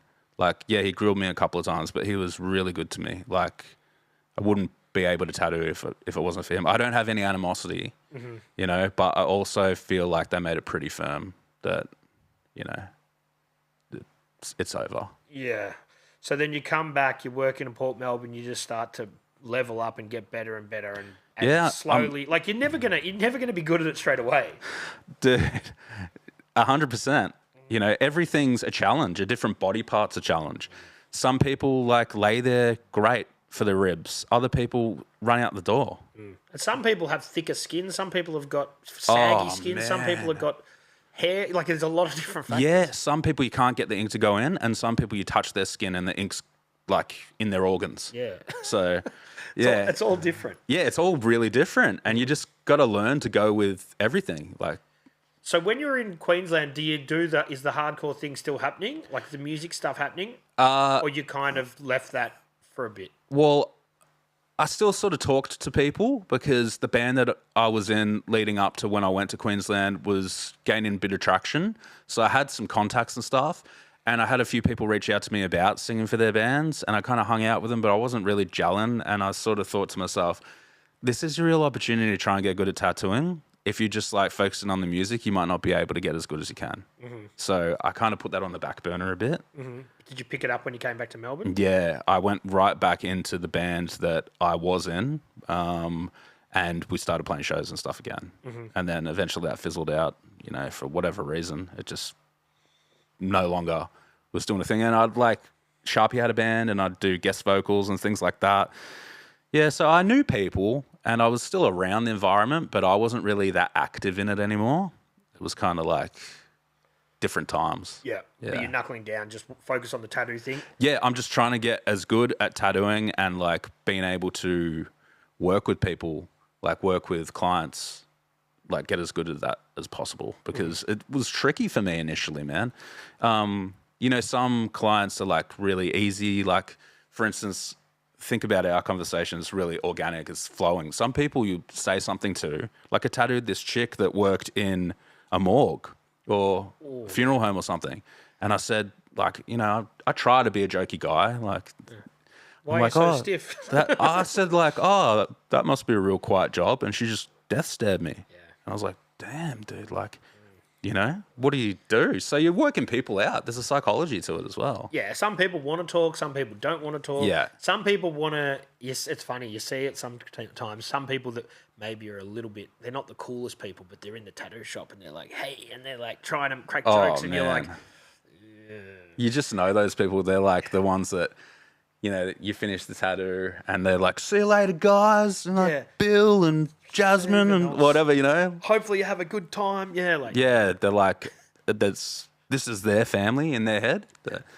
Yeah, so. it takes all kinds of ways. Oh, man, I've seen it all. I've seen it all. So you stay there for how long? I stayed there until about... I stayed there for a couple of years. Then I went and worked at another shop working for this guy that, of course, he was the next big thing. And he tried to poach me at a tattoo convention. He told me, he's like, oh, what was it? We worked at Soundwave and we tattooed like all these guys from like someone from Lincoln Park and all this. And we want you to work with us. And I'm like, oh, this is sick. Like, I'm going there. And they had Sons of Anarchy had done like a meet and greet there. Like they were pulling people in. Right. Chopper Reed was there, like a few actors and all that. I don't know how, but they were able to actually get these people. So I jumped ship and went there, and nothing that he said was going to happen happened. Right. And I was just like, fuck, okay. So, you know, I ended up going back to where I was. Oh, really? Yeah. And they welcomed you back? Yeah, they were good about it. Yeah, because I was always like, I worked hard, you know? Mm-hmm. I did what I needed to do, and I just tried to get along with everybody. Yeah. And at this stage, you're pretty confident and you know what you're doing, and you can take most tattoos, and you've done your hard yards. Yeah, I've done enough work to be like a competent street shop tattooer at this point, you know? Anything that came through the door, I could do. Right. Yeah. And that's important to keep the money rolling in. Yeah, for the boss, you know, for the big shops, they make the money, you know, not necessarily the artists. But yeah, because it's interesting. A lot of different shops are like they work in different manners. Yeah. Some of them, the shop gets 50%, you get 50%. Some you rent the space off them, and as long as you pay them for that space, then you get 100%. Yeah, like they're all different. Exactly, scenarios. They're all different. You know, one of the biggest misconceptions would be that like tattooers off the bat, all tattooers earn a lot of money. If you're in an environment where you're on 50% and then you've got to pay tax on your 50% and you've got to get all of your equipment and you've got to pay your rent and whatever other expenses you got, it's just kind of minimum wage, man. Yeah. Yeah, that's the thing that people don't think of. Like all your equipment, all your sanitization, all the prep that goes into it. And you might spend 3 hours working on this tattoo that someone sent you a photo of. And that 3 hours may not be, you know, have you taken that into consideration when you sort of quoted them? Oh, it'll be about 400. You know what I mean? Yeah, exactly, man. Or you're up. You got to do 3 revisions. 3 nights of your week are done there. Yeah. So forget whatever plans that you did have. I'm drawing it again. And then they no show. Yeah. So you didn't get paid for any of that. Yeah, that's for sure. But I think in that period, like where we are on your journey, I think we're probably like 2012, 2013, something like that. Yeah, around there. So we're around there, and tattoos are blowing up everywhere. Oh. Everyone. It's out of control. All of a sudden, the corporate guys are going, I want one sleeve, please. Like it's everywhere. So the lawyers and doctors are getting tattooed now. Tattoos, yeah, because it really blows up when a lot of the sports people do it, and then I think that crosses over to the mainstream. 100%. You know, all of a sudden you're seeing all these footy players and stuff, and then people are like, oh yeah, I'll do one of those tattoos as well. Yeah, they want like it was the David Beckham tattoo. So many dudes a few years ago were like, oh, I want the Dustin Martin style tattoos, you know, or they want the Rock or whatever. They want to. The thing is, though, I don't know, bro. Do you go in the mirror and look and see that person, or do you see your own flabby body when you got that tattoo? You know, the Dustin Martin thing. It was very kind of Mr. Cartoon sort of stuff. Sick style. Yeah, epic. Like I loved it. Yeah. Really cool. He had a good taste for tattoos. For a lot of them. Some of them, I mean, I think we've all got a tattoo here or there that's not that great. Yeah. I know I got a patch of laser under here that's leaking at the moment. I'm still yet to do the laser thing, man, but I was talking to, who's the guy from Make Good? Jules.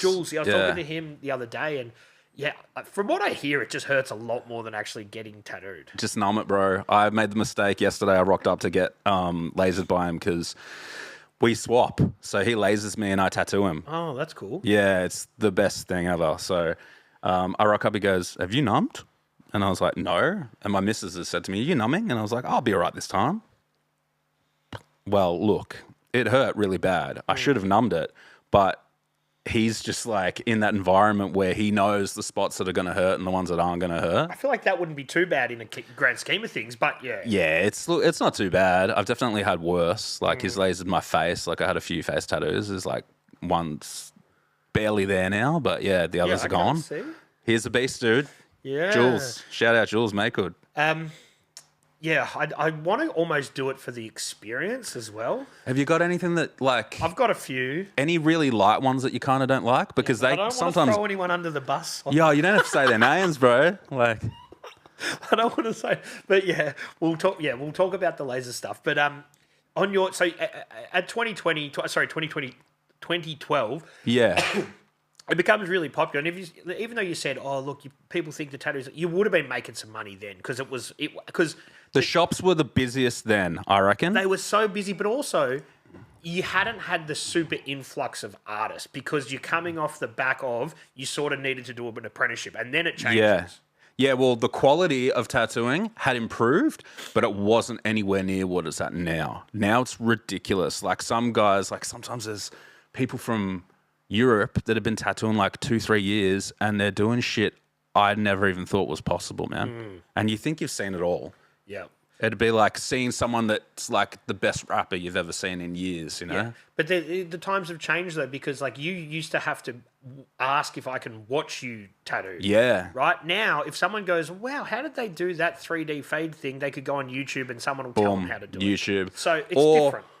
you have like masterclass courses. I know the term masterclass, that sounds kind of lame, but like I have even bought some in the past from really good caliber artists, and it's like them doing a tattoo like over the course of 5 hours, and they're talking the whole way through.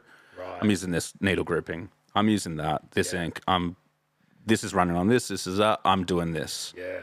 And then it's like the Matrix, dude. It's in your head, and then you can essentially, after 2 or 3 tattoos, you can do it. Yeah. So Yeah, that wasn't a thing. No. Yeah, you can see why the progression happens in every capacity. Yeah. But also now, like we were talking about earlier, tattooing wasn't seen when you're coming out of school in the late 90s, early 2000s, that it was a career path. Now I think people go, "Oh, you like drawing? Maybe think about tattooing."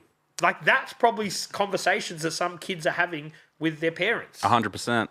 I've actually had clients before that have said, "Oh, my he's 11. He's a really good drawer. He wants to be a tattoo artist." I'm like, what?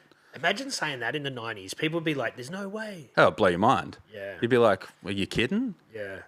Yeah. What do you think? Like, obviously, the laser stuff's cool, but it sort of changes it. Like you said, you've got your face tattoos taken off, but you're Yeah. a tattoo artist and you're established and whatever. Like, you can get a face tattoo, and Yeah, people yeah. probably expect that. But it's kind of we're kind of living in this kind of non-permanent stage of tattoos, Yeah. aren't we? Like, Yeah. it's sort of people could come in and say, "Hey, man, I want this first tattoo on my neck or on my face." And you're like, "Do you really want to do that? Well, if I don't like it in a few years, I'll just get it lasered." Yeah, literally, that's the attitude now. You know, some people just kind of think that, or they get the really fine line stuff. And I think, look, that's probably handy, but also, how intentional are you about having a tattoo if you're thinking about lasering it as soon as you're getting it done? Yeah. You know, "Oh, I want to get this because it's delicate, and I know if I zap it once, it's gone." Yeah, it's changed, but it has changed the whole game because Oh, for sure. people just aren't they're not questioning too much about the ideas. They're doing it more spontaneously. From an artist perspective, it's good for you because you're busier, but for the whole tattoo culture, it's really shifting. Oh, 100%. But then you see the situation taking place where guys that either are heavily tattooed and see the opportunity that laser has, like the potential there, you see them like being able to monetize that. You know, there's a guy who sings for a band called H2O, Toby Morse. I don't know if you ever heard of him. I'm pretty sure he owns Liquid Death. Okay. And that tattoo removal business, Removery. Mm-hmm. Dude's covered like head to toe. He's actually got a podcast. Okay. Yeah, he does a pod, One Life, One Chance. It's sick. It's really good. Yeah, so he found a situation that worked. Man, that business is worldwide global business now. Yeah. So imagine that. You know, you go, "I've got all of these tattoos, but you know, I know some people that don't like them. Oh, I'll start a business. Oh, I've got a little bit of a name. Boom, global enterprise." Yeah. With your personal like face tattoos, what was the thought process on that? You're just like, "I'm not feeling them now," or "I just want to." Well, initially when I got it, I was super keen on it and I really loved it for a long time. And then about 12 months after I got it, there was another tattooer from Melbourne that at a convention I was working got the same tattoo, walked past my booth, and I knew him. And I was like, whatever, that's cool. Like, you know, if he likes it, he can have it. Who am I to say he can't have a fucking tattoo? So he's got the same tattoo on his face. And then there was another guy that did it. And then I'm like, shit, like now there's like 3 dudes. What can you tell me what it was? Oh, so it was a... have you ever seen the logo? You'd see it a lot like on walls and shit, CS. Yeah. It's like a C and it's got slash. Yeah, so it's like it's got multiple meanings, but one of the meanings, and it's a lot like a big in like the Chicano scene, is like so respected it can't be disrespected, or like to deflect anything that comes your way. You're just like, yeah, fuck 'em, whatever. Okay. So that's why I got it, and these guys are then getting that tattoo, and they're all in the same circle as me, and I'm like, well, fuck, man, I'm just like in the same placement and everything, same spot, almost the identical font, and I'm just like. Oh, and they're like, oh, I know so-and-so's got that. And I'm like, fuck, man. And I no longer liked it because it wasn't unique. And the actual meaning and the image itself isn't necessarily unique, but my positioning of where I had it, I felt like it was mine, you know? And then, like, my missus and I had a baby boy about 8 months ago. And when I knew that she was pregnant, I was like, I don't know if I want to be that dad that's got the face tattoos. So I had 3, and now I've got like partial face tattoo left. Yeah, but you're still very heavily tattooed. You're still going to be that dad with the heavily tattooed. But there's a lot of them. That's another thing that I'm coming to terms with. It's like, hang on a sec, man. Like, you've got almost a bodysuit. Like, just because you got 3 face tattoos removed doesn't mean you're not covered in fucking tattoos. Yeah. It brings us into an interesting place. Like, my son won't get his face painted because he thinks it's going to hurt. Oh. And I'm like, dude, it's not going to hurt. Yeah. Because he's seen me with the second skin and the blood under it and stuff. Yeah. And he's like, no, I won't do that. That's cute, man.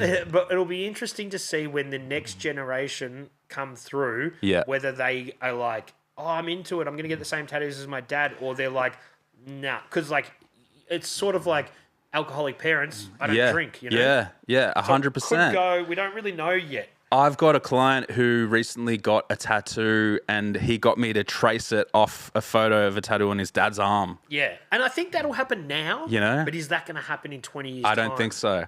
I think it's almost going to be like, look at these people are so heavily tattooed. These kids are going to grow up with that being the norm, and they're going to be like, I don't want that. Plus, not to mention, like, I think my son's going to probably hear me say, oh, I wish I didn't do that, or oh, you don't need them, or you can't take them off, man, you know? Yeah. Well, you can, but it's agony.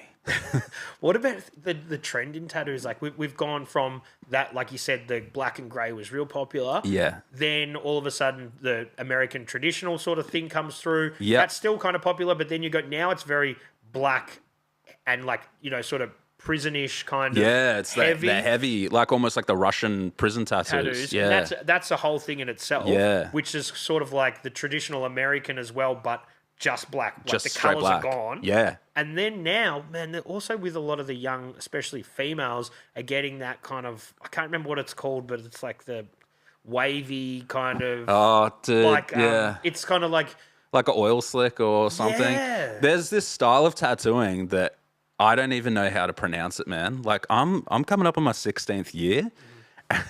The fact that there's a style that I don't know what the fuck that is. Yeah, but they don't last. Nah, they're in and out, man. A lot of that. The only true ones that have kind of stayed is obviously American traditional. It's been around like 130 years. Yeah. And the Japanese style tattoos, which are like 400 plus years old. You know, the bodysuits, Yakuza and all that sort of stuff. Everything else is just like, oh, sorry, that's really rude of me. Tribal, yeah. I kind of forgot that, so... But again, that went through a real phase. Yeah. And then that kind of dipped out of popularity. But now it's kind of back, I think, because it's like a 20-year cycle almost thing. Yeah, it's almost like retro but cool. Yeah. But the Polynesian tribal, like all the Maori tattoos and stuff, they're awesome, man. Like, I met a guy who explained it to me because I didn't really know, and you don't know a lot of these things. You know, if someone just walks into a bar and they have a tattoo, it's like, well, they've got a reason. So, like, they select a person in the family that's to wear that particular tattoo to represent the family. And all of those different images have meaning, like, oh, it's from a fisherman background and all that stuff. And then you just see some guy walk in. I've heard guys, like, come into a shop before, say, hey, do you know where I can get lasered? Because I got bashed by a group of guys because I've got this Maori tattoo and I'm a white guy. Wow. And they're like, that's not your fucking family, bro. And just pieced him up. But yeah, look, you don't want to borrow from other people's culture too much, but having said that, like, I needed something on my shit and I got a spider web. I haven't been to prison. Times have changed. I don't know. Maybe someone sees that and thinks that's disrespectful. Look, with the spiderweb tattoos, I know they've been around since before any of that prison talk. Yeah, I feel like that was I could be wrong, you know, I'm happy to be wrong, but like, I feel like that was something that adopted its tail. When I was filling in that spot, I was like, spiderwebs are so done. Like, what else can you put on your elbow? But it's just like such a spot that just works. I'm lasering my elbow to get a spiderweb, bro. to get it put on or get it off. To get one put on. Put on. Yeah, well, that's the thing. Because it's just so classic. I was looking at all these different options. I'm like, I could kind of put a rose there. Like, that's a bit fucked. Yeah, I've got a rose on that one.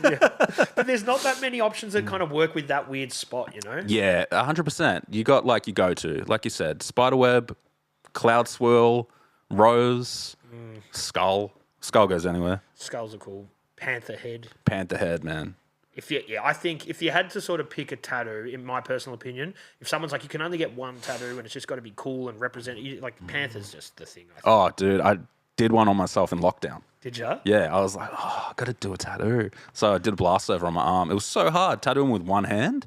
I couldn't stretch it and shit. Yeah, it was really tricky. I was like, I managed to do it and it came out really good, but I'm like, yeah, I got a panther finally. So let's get back on your journey, man. We've got on some good tangents over. So let's go mid 20s. I mean, it's 20 teens. Yeah. So you just keep doing the rounds. You're working at a few different shops. Yeah. You're just upping your game, building a bit of a following. Doing conventions and stuff, you know, on the circuit, just trying to get out there and, you know, rub shoulders. And in the back of my mind, I'm like, maybe I'll run into that old crew that I apprenticed under and it'll be a good opportunity for us. Like, if we're in person, it's either going to knock me out or we're going to talk it out. And, you know, neither of those things happened, but it was a good environment, like being at those conventions and stuff and being able to be under that one roof with such high-leveled artists. Like, does everyone get along? Oh, man. I'm sure there's a lot of bitchy high school stuff. Yeah, dude. Look, the ones that get along, it's like family. But the ones that don't, it's so ridiculous, man. I hate it. Like, I love tattooing. I love the industry. I love, like, what it's given me. And I respect everyone that's committed their lives to the craft. But it's very cliquey. And it's like, man, we're not saving lives. We're drawing on people. You know, you don't know how to do a heart transplant. You know how to do a flower. Like, you know what I mean? You make most of your money doing infinity symbols. Yeah, exactly. So, like, don't act cool. There's nothing fucking cool about it. Yeah, it's cool. There's definitely a lot less cool occupations, but yeah. Yeah, dude, I worked in a factory making wheelie bins once. So, like, I've definitely seen the spectrum of really uncool and, like, tattoo uncool, you know? Yeah.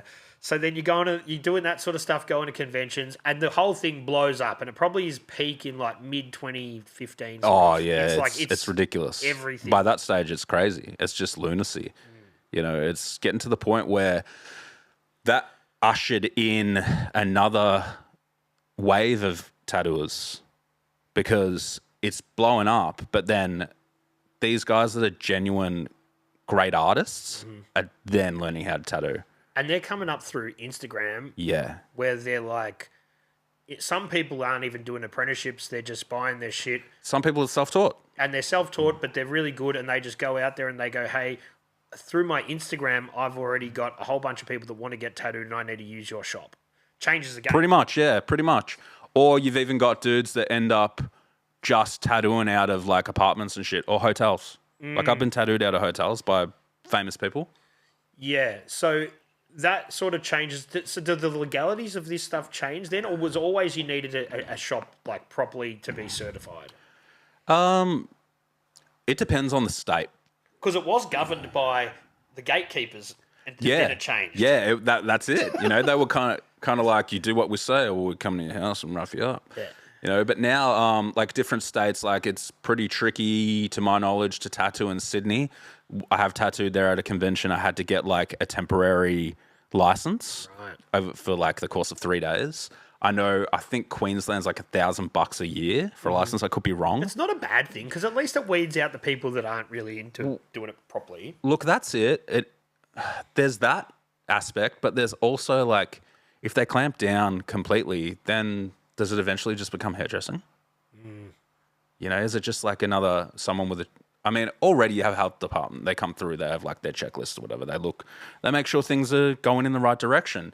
But what happens when the government's like, oh, now you've actually got this other tax that you've got to pay for, or you've got to do this every 3 to 6 months, and then it kind of gets to the point where already, like, if you look at insurances for tattoo shops, they are crazy, man.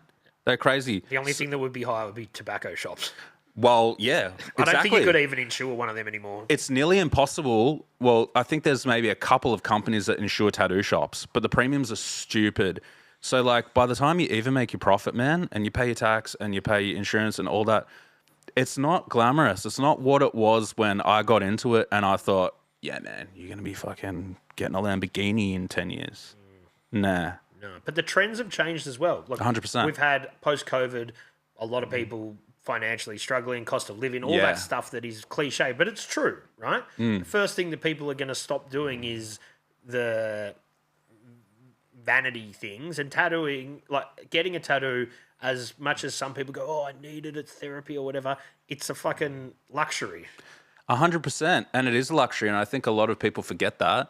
Like, you'll get people say, oh, I'm sorry, I can't do it. And you're just like, man, life is more important than just a tattoo.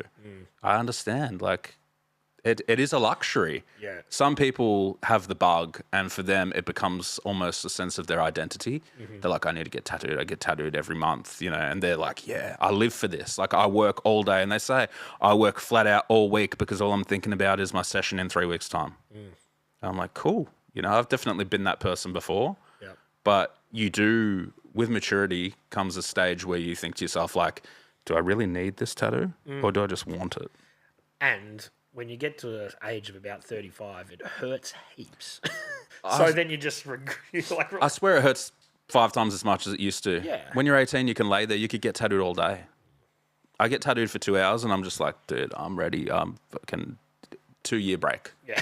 Straight away, like, I don't want to do this. Also, I have this, like, theory. It's, like, not a real thing, but I just think about it in my mind, is that when I get tattooed, I get all of the pain I've caused everyone else coming back to me. It's like my karma. Like pain karma. Yeah, pain karma. It's like, ooh. But and I always say this to my tattoo friends, it's important to get tattooed still, because you got to remember it's like the process for the client. Yeah. I think you go through so many clients and you just work in and you don't even, and you're like, forget you forget that's probably really painful for them. The best time to get tattooed by me is after I've been tattooed. So you'll be real gentle. Because I'm like, oh yeah, you're all right there, man. You know, I got this like really soft wipes, like, you know, super light-handed. I always think it's good to be tattooed by graffiti guys because they know how to work quickly. Yeah. And they're like in and out. You know, they're not there to fuck around. Well, that's it, man. You're there to do the job. Like, you've got something sharp in someone's skin. Like, get it in and get it out, you know? So then get back on your journey. Things start to pop off. You start to make a name for yourself. And then you're like, okay, where do you go from there? So 2015, things are blowing up, but then everything kind of oversaturates. A lot of people are tattooing. Yeah, a lot of people are tattooing, man. It gets to a point where I think it's just natural progression that if you do anything for a long time, you meet people along the way. You know, you make the right friends and it opens doors. I wouldn't say that I've like had any major doors opened or anything like that, but I'm grateful for the people that I know. And, you know, I know that if most shops I hit them up and said, hey, is it okay if I come by and hang out or do a tattoo or whatever, they'd probably say yes. So also having a little bit of longevity, people kind of view that as like, okay, this guy's been doing it for a bit, so there's a trust. But with that being said, there's also so many artists now, man. Like, I open up my Instagram and I get about maybe half a dozen to a dozen ads every single day of someone that I've never heard of before that's in Melbourne, and they're doing amazing work. But it's almost to the point where I'm going to use it. It's a cliche. You can use it for anything, but it's massively oversaturated. Like, the amount of artists versus the amount of clients is now getting to the point where eventually we're going to run out of people to tattoo. Yeah. Or to do cool tattoos on. Yeah. And that's another thing with the whole Instagram thing. I think a lot of people do a very good job to look very busy, Yeah. But in the reality, I'm sure that there's a lot of people that aren't totally booked out. Oh, nearly everybody that says that they're totally booked out are not totally booked out. I've had this conversation. Sorry, guys, but I've had this conversation with a lot of people.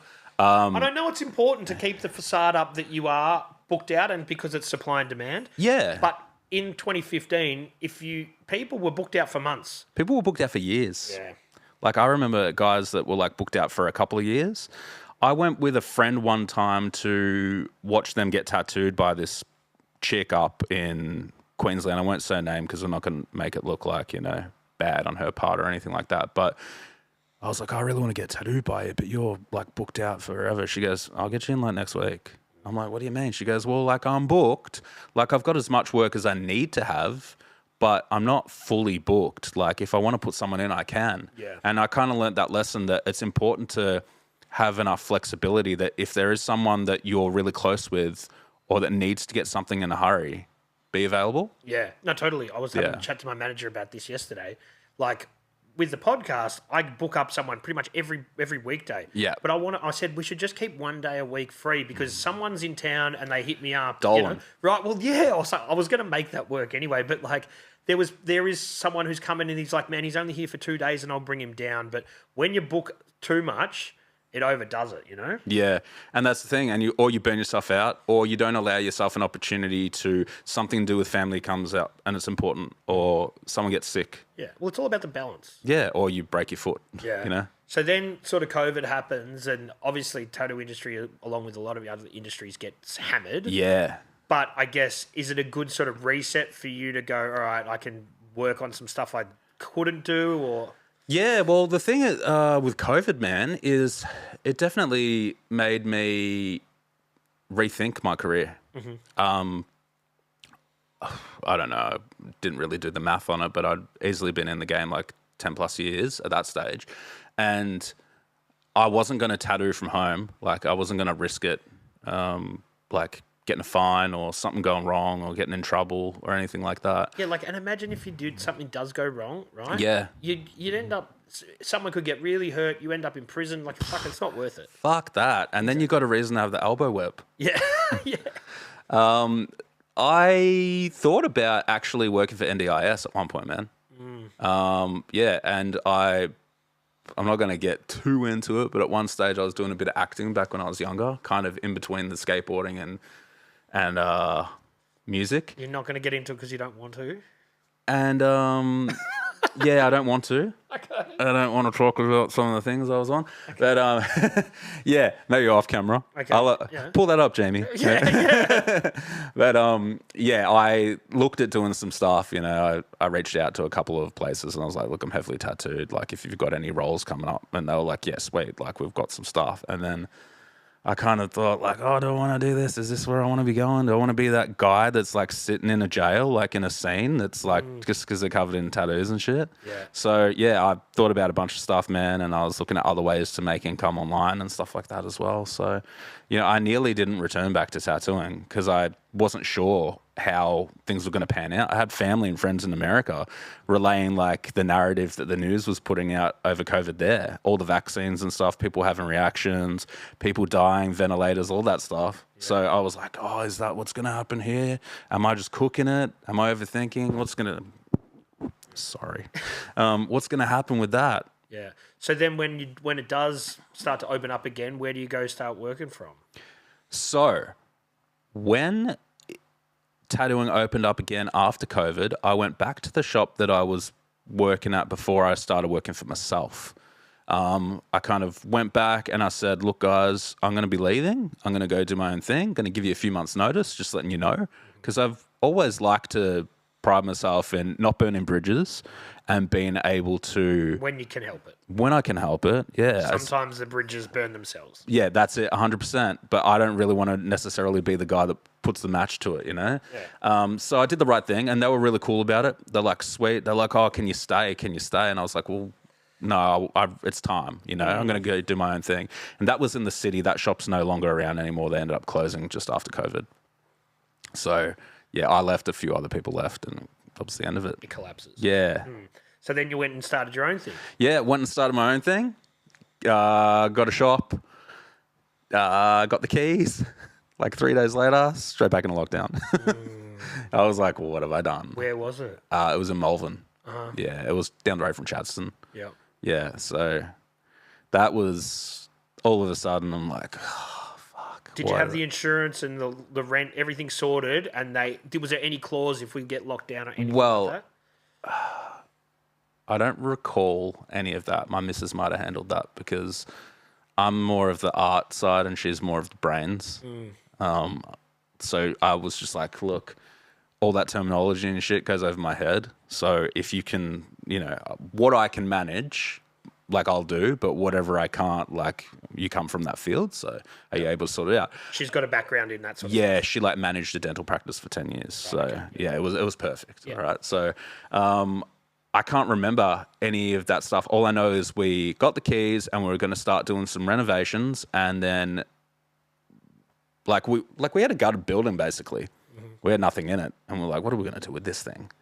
So then we just sit there through the lockdown and just chipped away at it, hoping for the best. Yeah. What inevitably happens. Yeah, well, inevitably we're told, well, you've got to get the vaccine or you can't open your business. Really? Yeah, and I was like super anti-vax. And like, I don't know, conspiracy theorist, like growing up around crazy people my whole life. Yep. I had this crazy uncle that was like a massive conspiracy theorist, man, and he was just like in my head as a kid. So, I was always like anti-government and shit. And I didn't want to do it. But as soon as they kind of put the business on the line and said, oh, you got to do it, well, then I had to. So I was like, well, I've slogged everything else out. I've sold all of the things that I own. What are we going to do, man? Like, tattooers weren't tattooing for like 12 months. I know some guys that were like raking in money, like making bank. But I wasn't prepared to do that. Because people got a $750 to fucking throw away. Yeah. Yeah, I'll take your 750. Yeah. No, I didn't do that. I thought about it, but I was just like, it's just not worth it, man. It's not worth it. So then you eventually opened the shop? Yeah, eventually opened the shop and just get into that. And that was cool, man. A lot of people came back. It was almost like, it felt like a boom. It wasn't really. It was just more everything was open again. And just working away at that until people got over the novelty of being tattooed again. And then it was just back to regular days, business as usual. Yeah. And then you had people working in the shop as Yeah, well? had so some that art- makes it hard. Yeah, When the novelty wears off. Yeah, 100% had people working in the shop and some close friends and stuff. And some of them, oh, look, man, just venting like, oh, there's no work. But I'm like, I know, man, I'm in it with you. Like, what do you do, But that also might be because all of a sudden there's more artists, but also post-COVID, a lot of people are just tattooing from apartments or from home and stuff, or like private studios. So the big shop thing is kind of not as big anymore. Yeah. Like you said, that like boom of 2015s that like a lot of artists looked at and thought, I could do this and I can have a big shop one day and I can like make good money and I'll like set myself up. This is what I'm working for. That kind of dropped off, man. These days there aren't a great deal of shops that have the weight that some of them used to. It used to be like, oh, I got done at this shop, I go to that shop. And now it's more like I go to this artist and I get tattooed by this person. Which is a product of Instagram and the internet more so than anything. 100%. 100%. It's turned everyone into influencers. Yeah. So so what is the evolution of the shop then?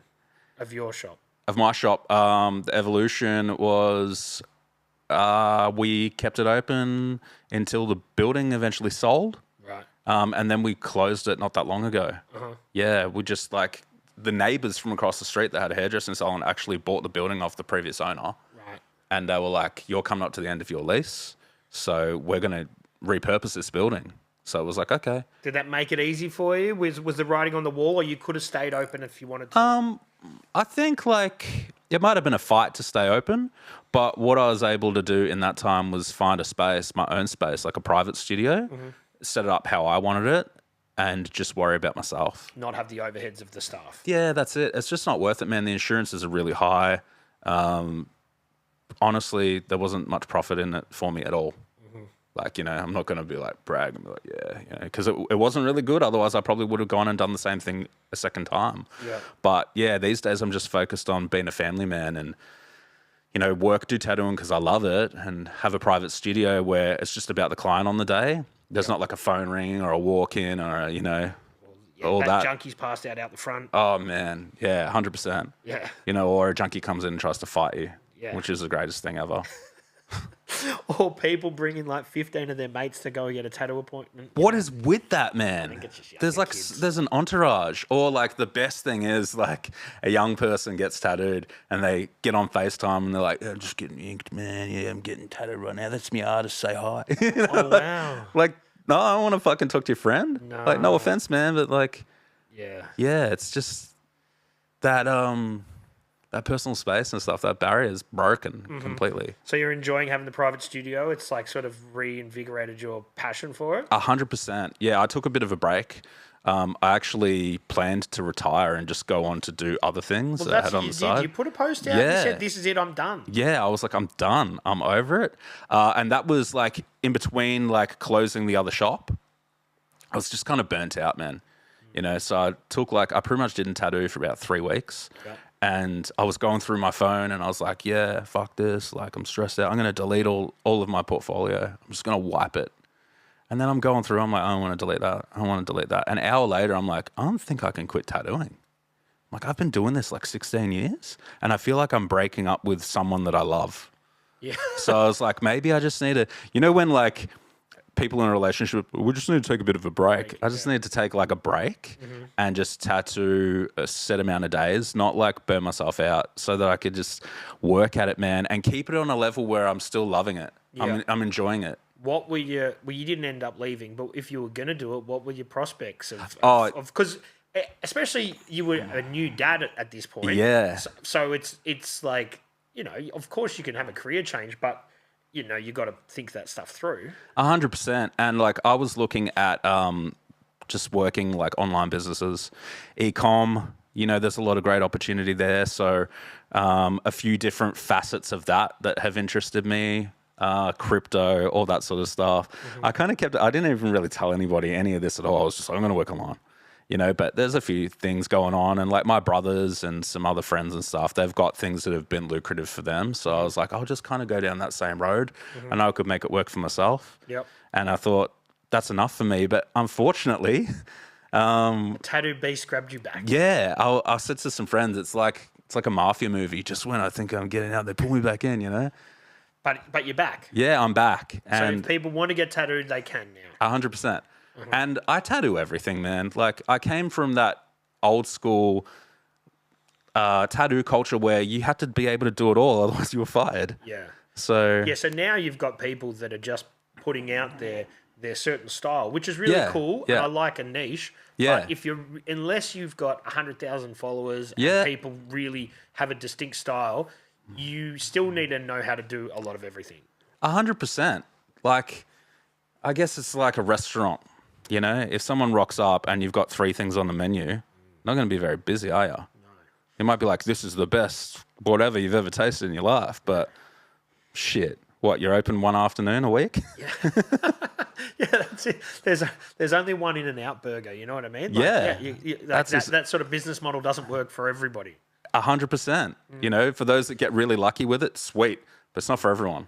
How did having a kid change your life? Because it does, and if people watch it and they're like, oh, that's so cliche, but it does.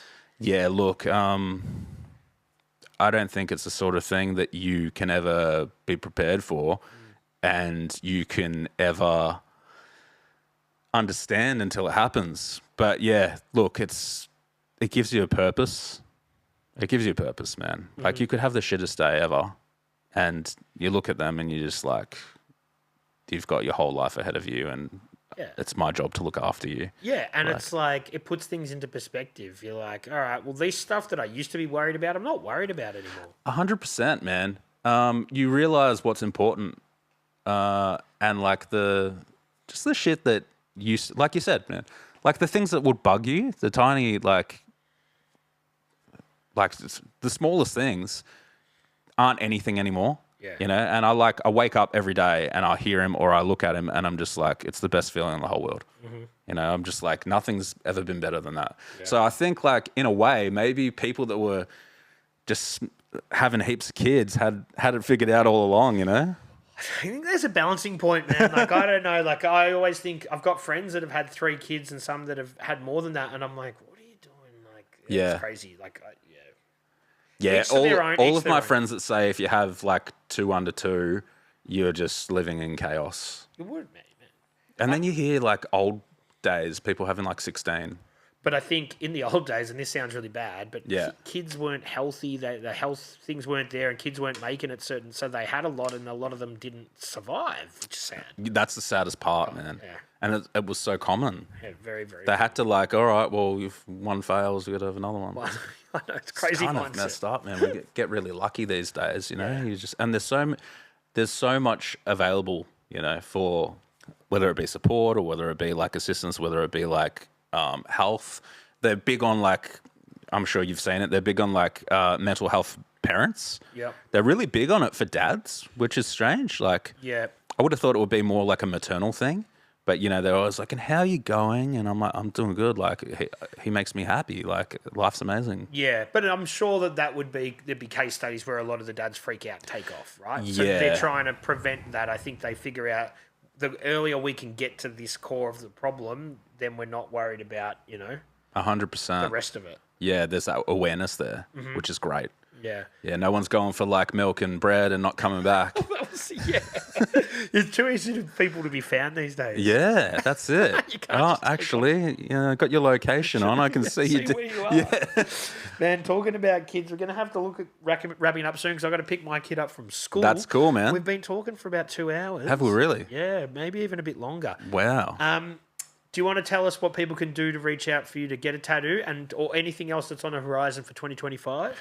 Yeah, for sure. So the usual methods, just Instagram, just obviously send me a DM. It's pretty easy. I'm not going to send people through all those hoops or fill out my thing and all that sort of shit. Like, I'll tattoo ya. Yeah. I'll just do it. Yeah. We'll just figure out a time and we'll do it the old school way. Yeah. Like, And that's the beauty about stripping things back to basics for Yeah. you is you can do that. Yeah. Right? With the shop, with other people to worry about, you've got other things to do. You can't be in the DMs all the time. But now you're like, okay, I've got Wednesday free. What are you thinking? All right, cool. yeah, do you want to do it? Cool, let's do it. So I'm definitely down for that. Really easy. Easy going, man. And what else is on the horizon? Oh, and what else is on the horizon? Yeah. More gee. music stuff? Yeah, more music stuff. So I've got a new band. I brought the hoodie. Yeah. Haven't worn it. That's all right. It's a bit hot in here. It is a bit It's called Torches, and it's like a heavy hardcore sound. We're just going for something that we haven't really heard anyone really doing. And everyone's like, I think everyone's a dad. Yeah, or got a business or something like that. So it's fun, It's kind of like old boys club. Yeah. Just to play some heavy music and, Yeah. let people know what's on their mind and know that old people can still do it. Are you doing the branding and stuff? Yeah, I'm doing it. Most of it. Yeah. Yeah, just putting stuff together, which is fun. That's always helpful. Like, they're like, oh, man, he can do fucking vocals, but also he's pretty good with all the design Oh, stuff. that's it, man. And all the guys always want to get tattooed, Oh, we're in the band. You can tat me? Like, so it kind of comes with the territory. Yeah. Man, I'd love you to come back. You're not too far away, so maybe in 6 months or so, when you're a bit further on the journey, That'd be I'd love you to sick. come back in because I'm sure you've got more to talk about. But yeah, man, it's been a great chat so far, and I appreciate you coming in. Likewise, thanks, man. Appreciate Cheers. it. 1,000.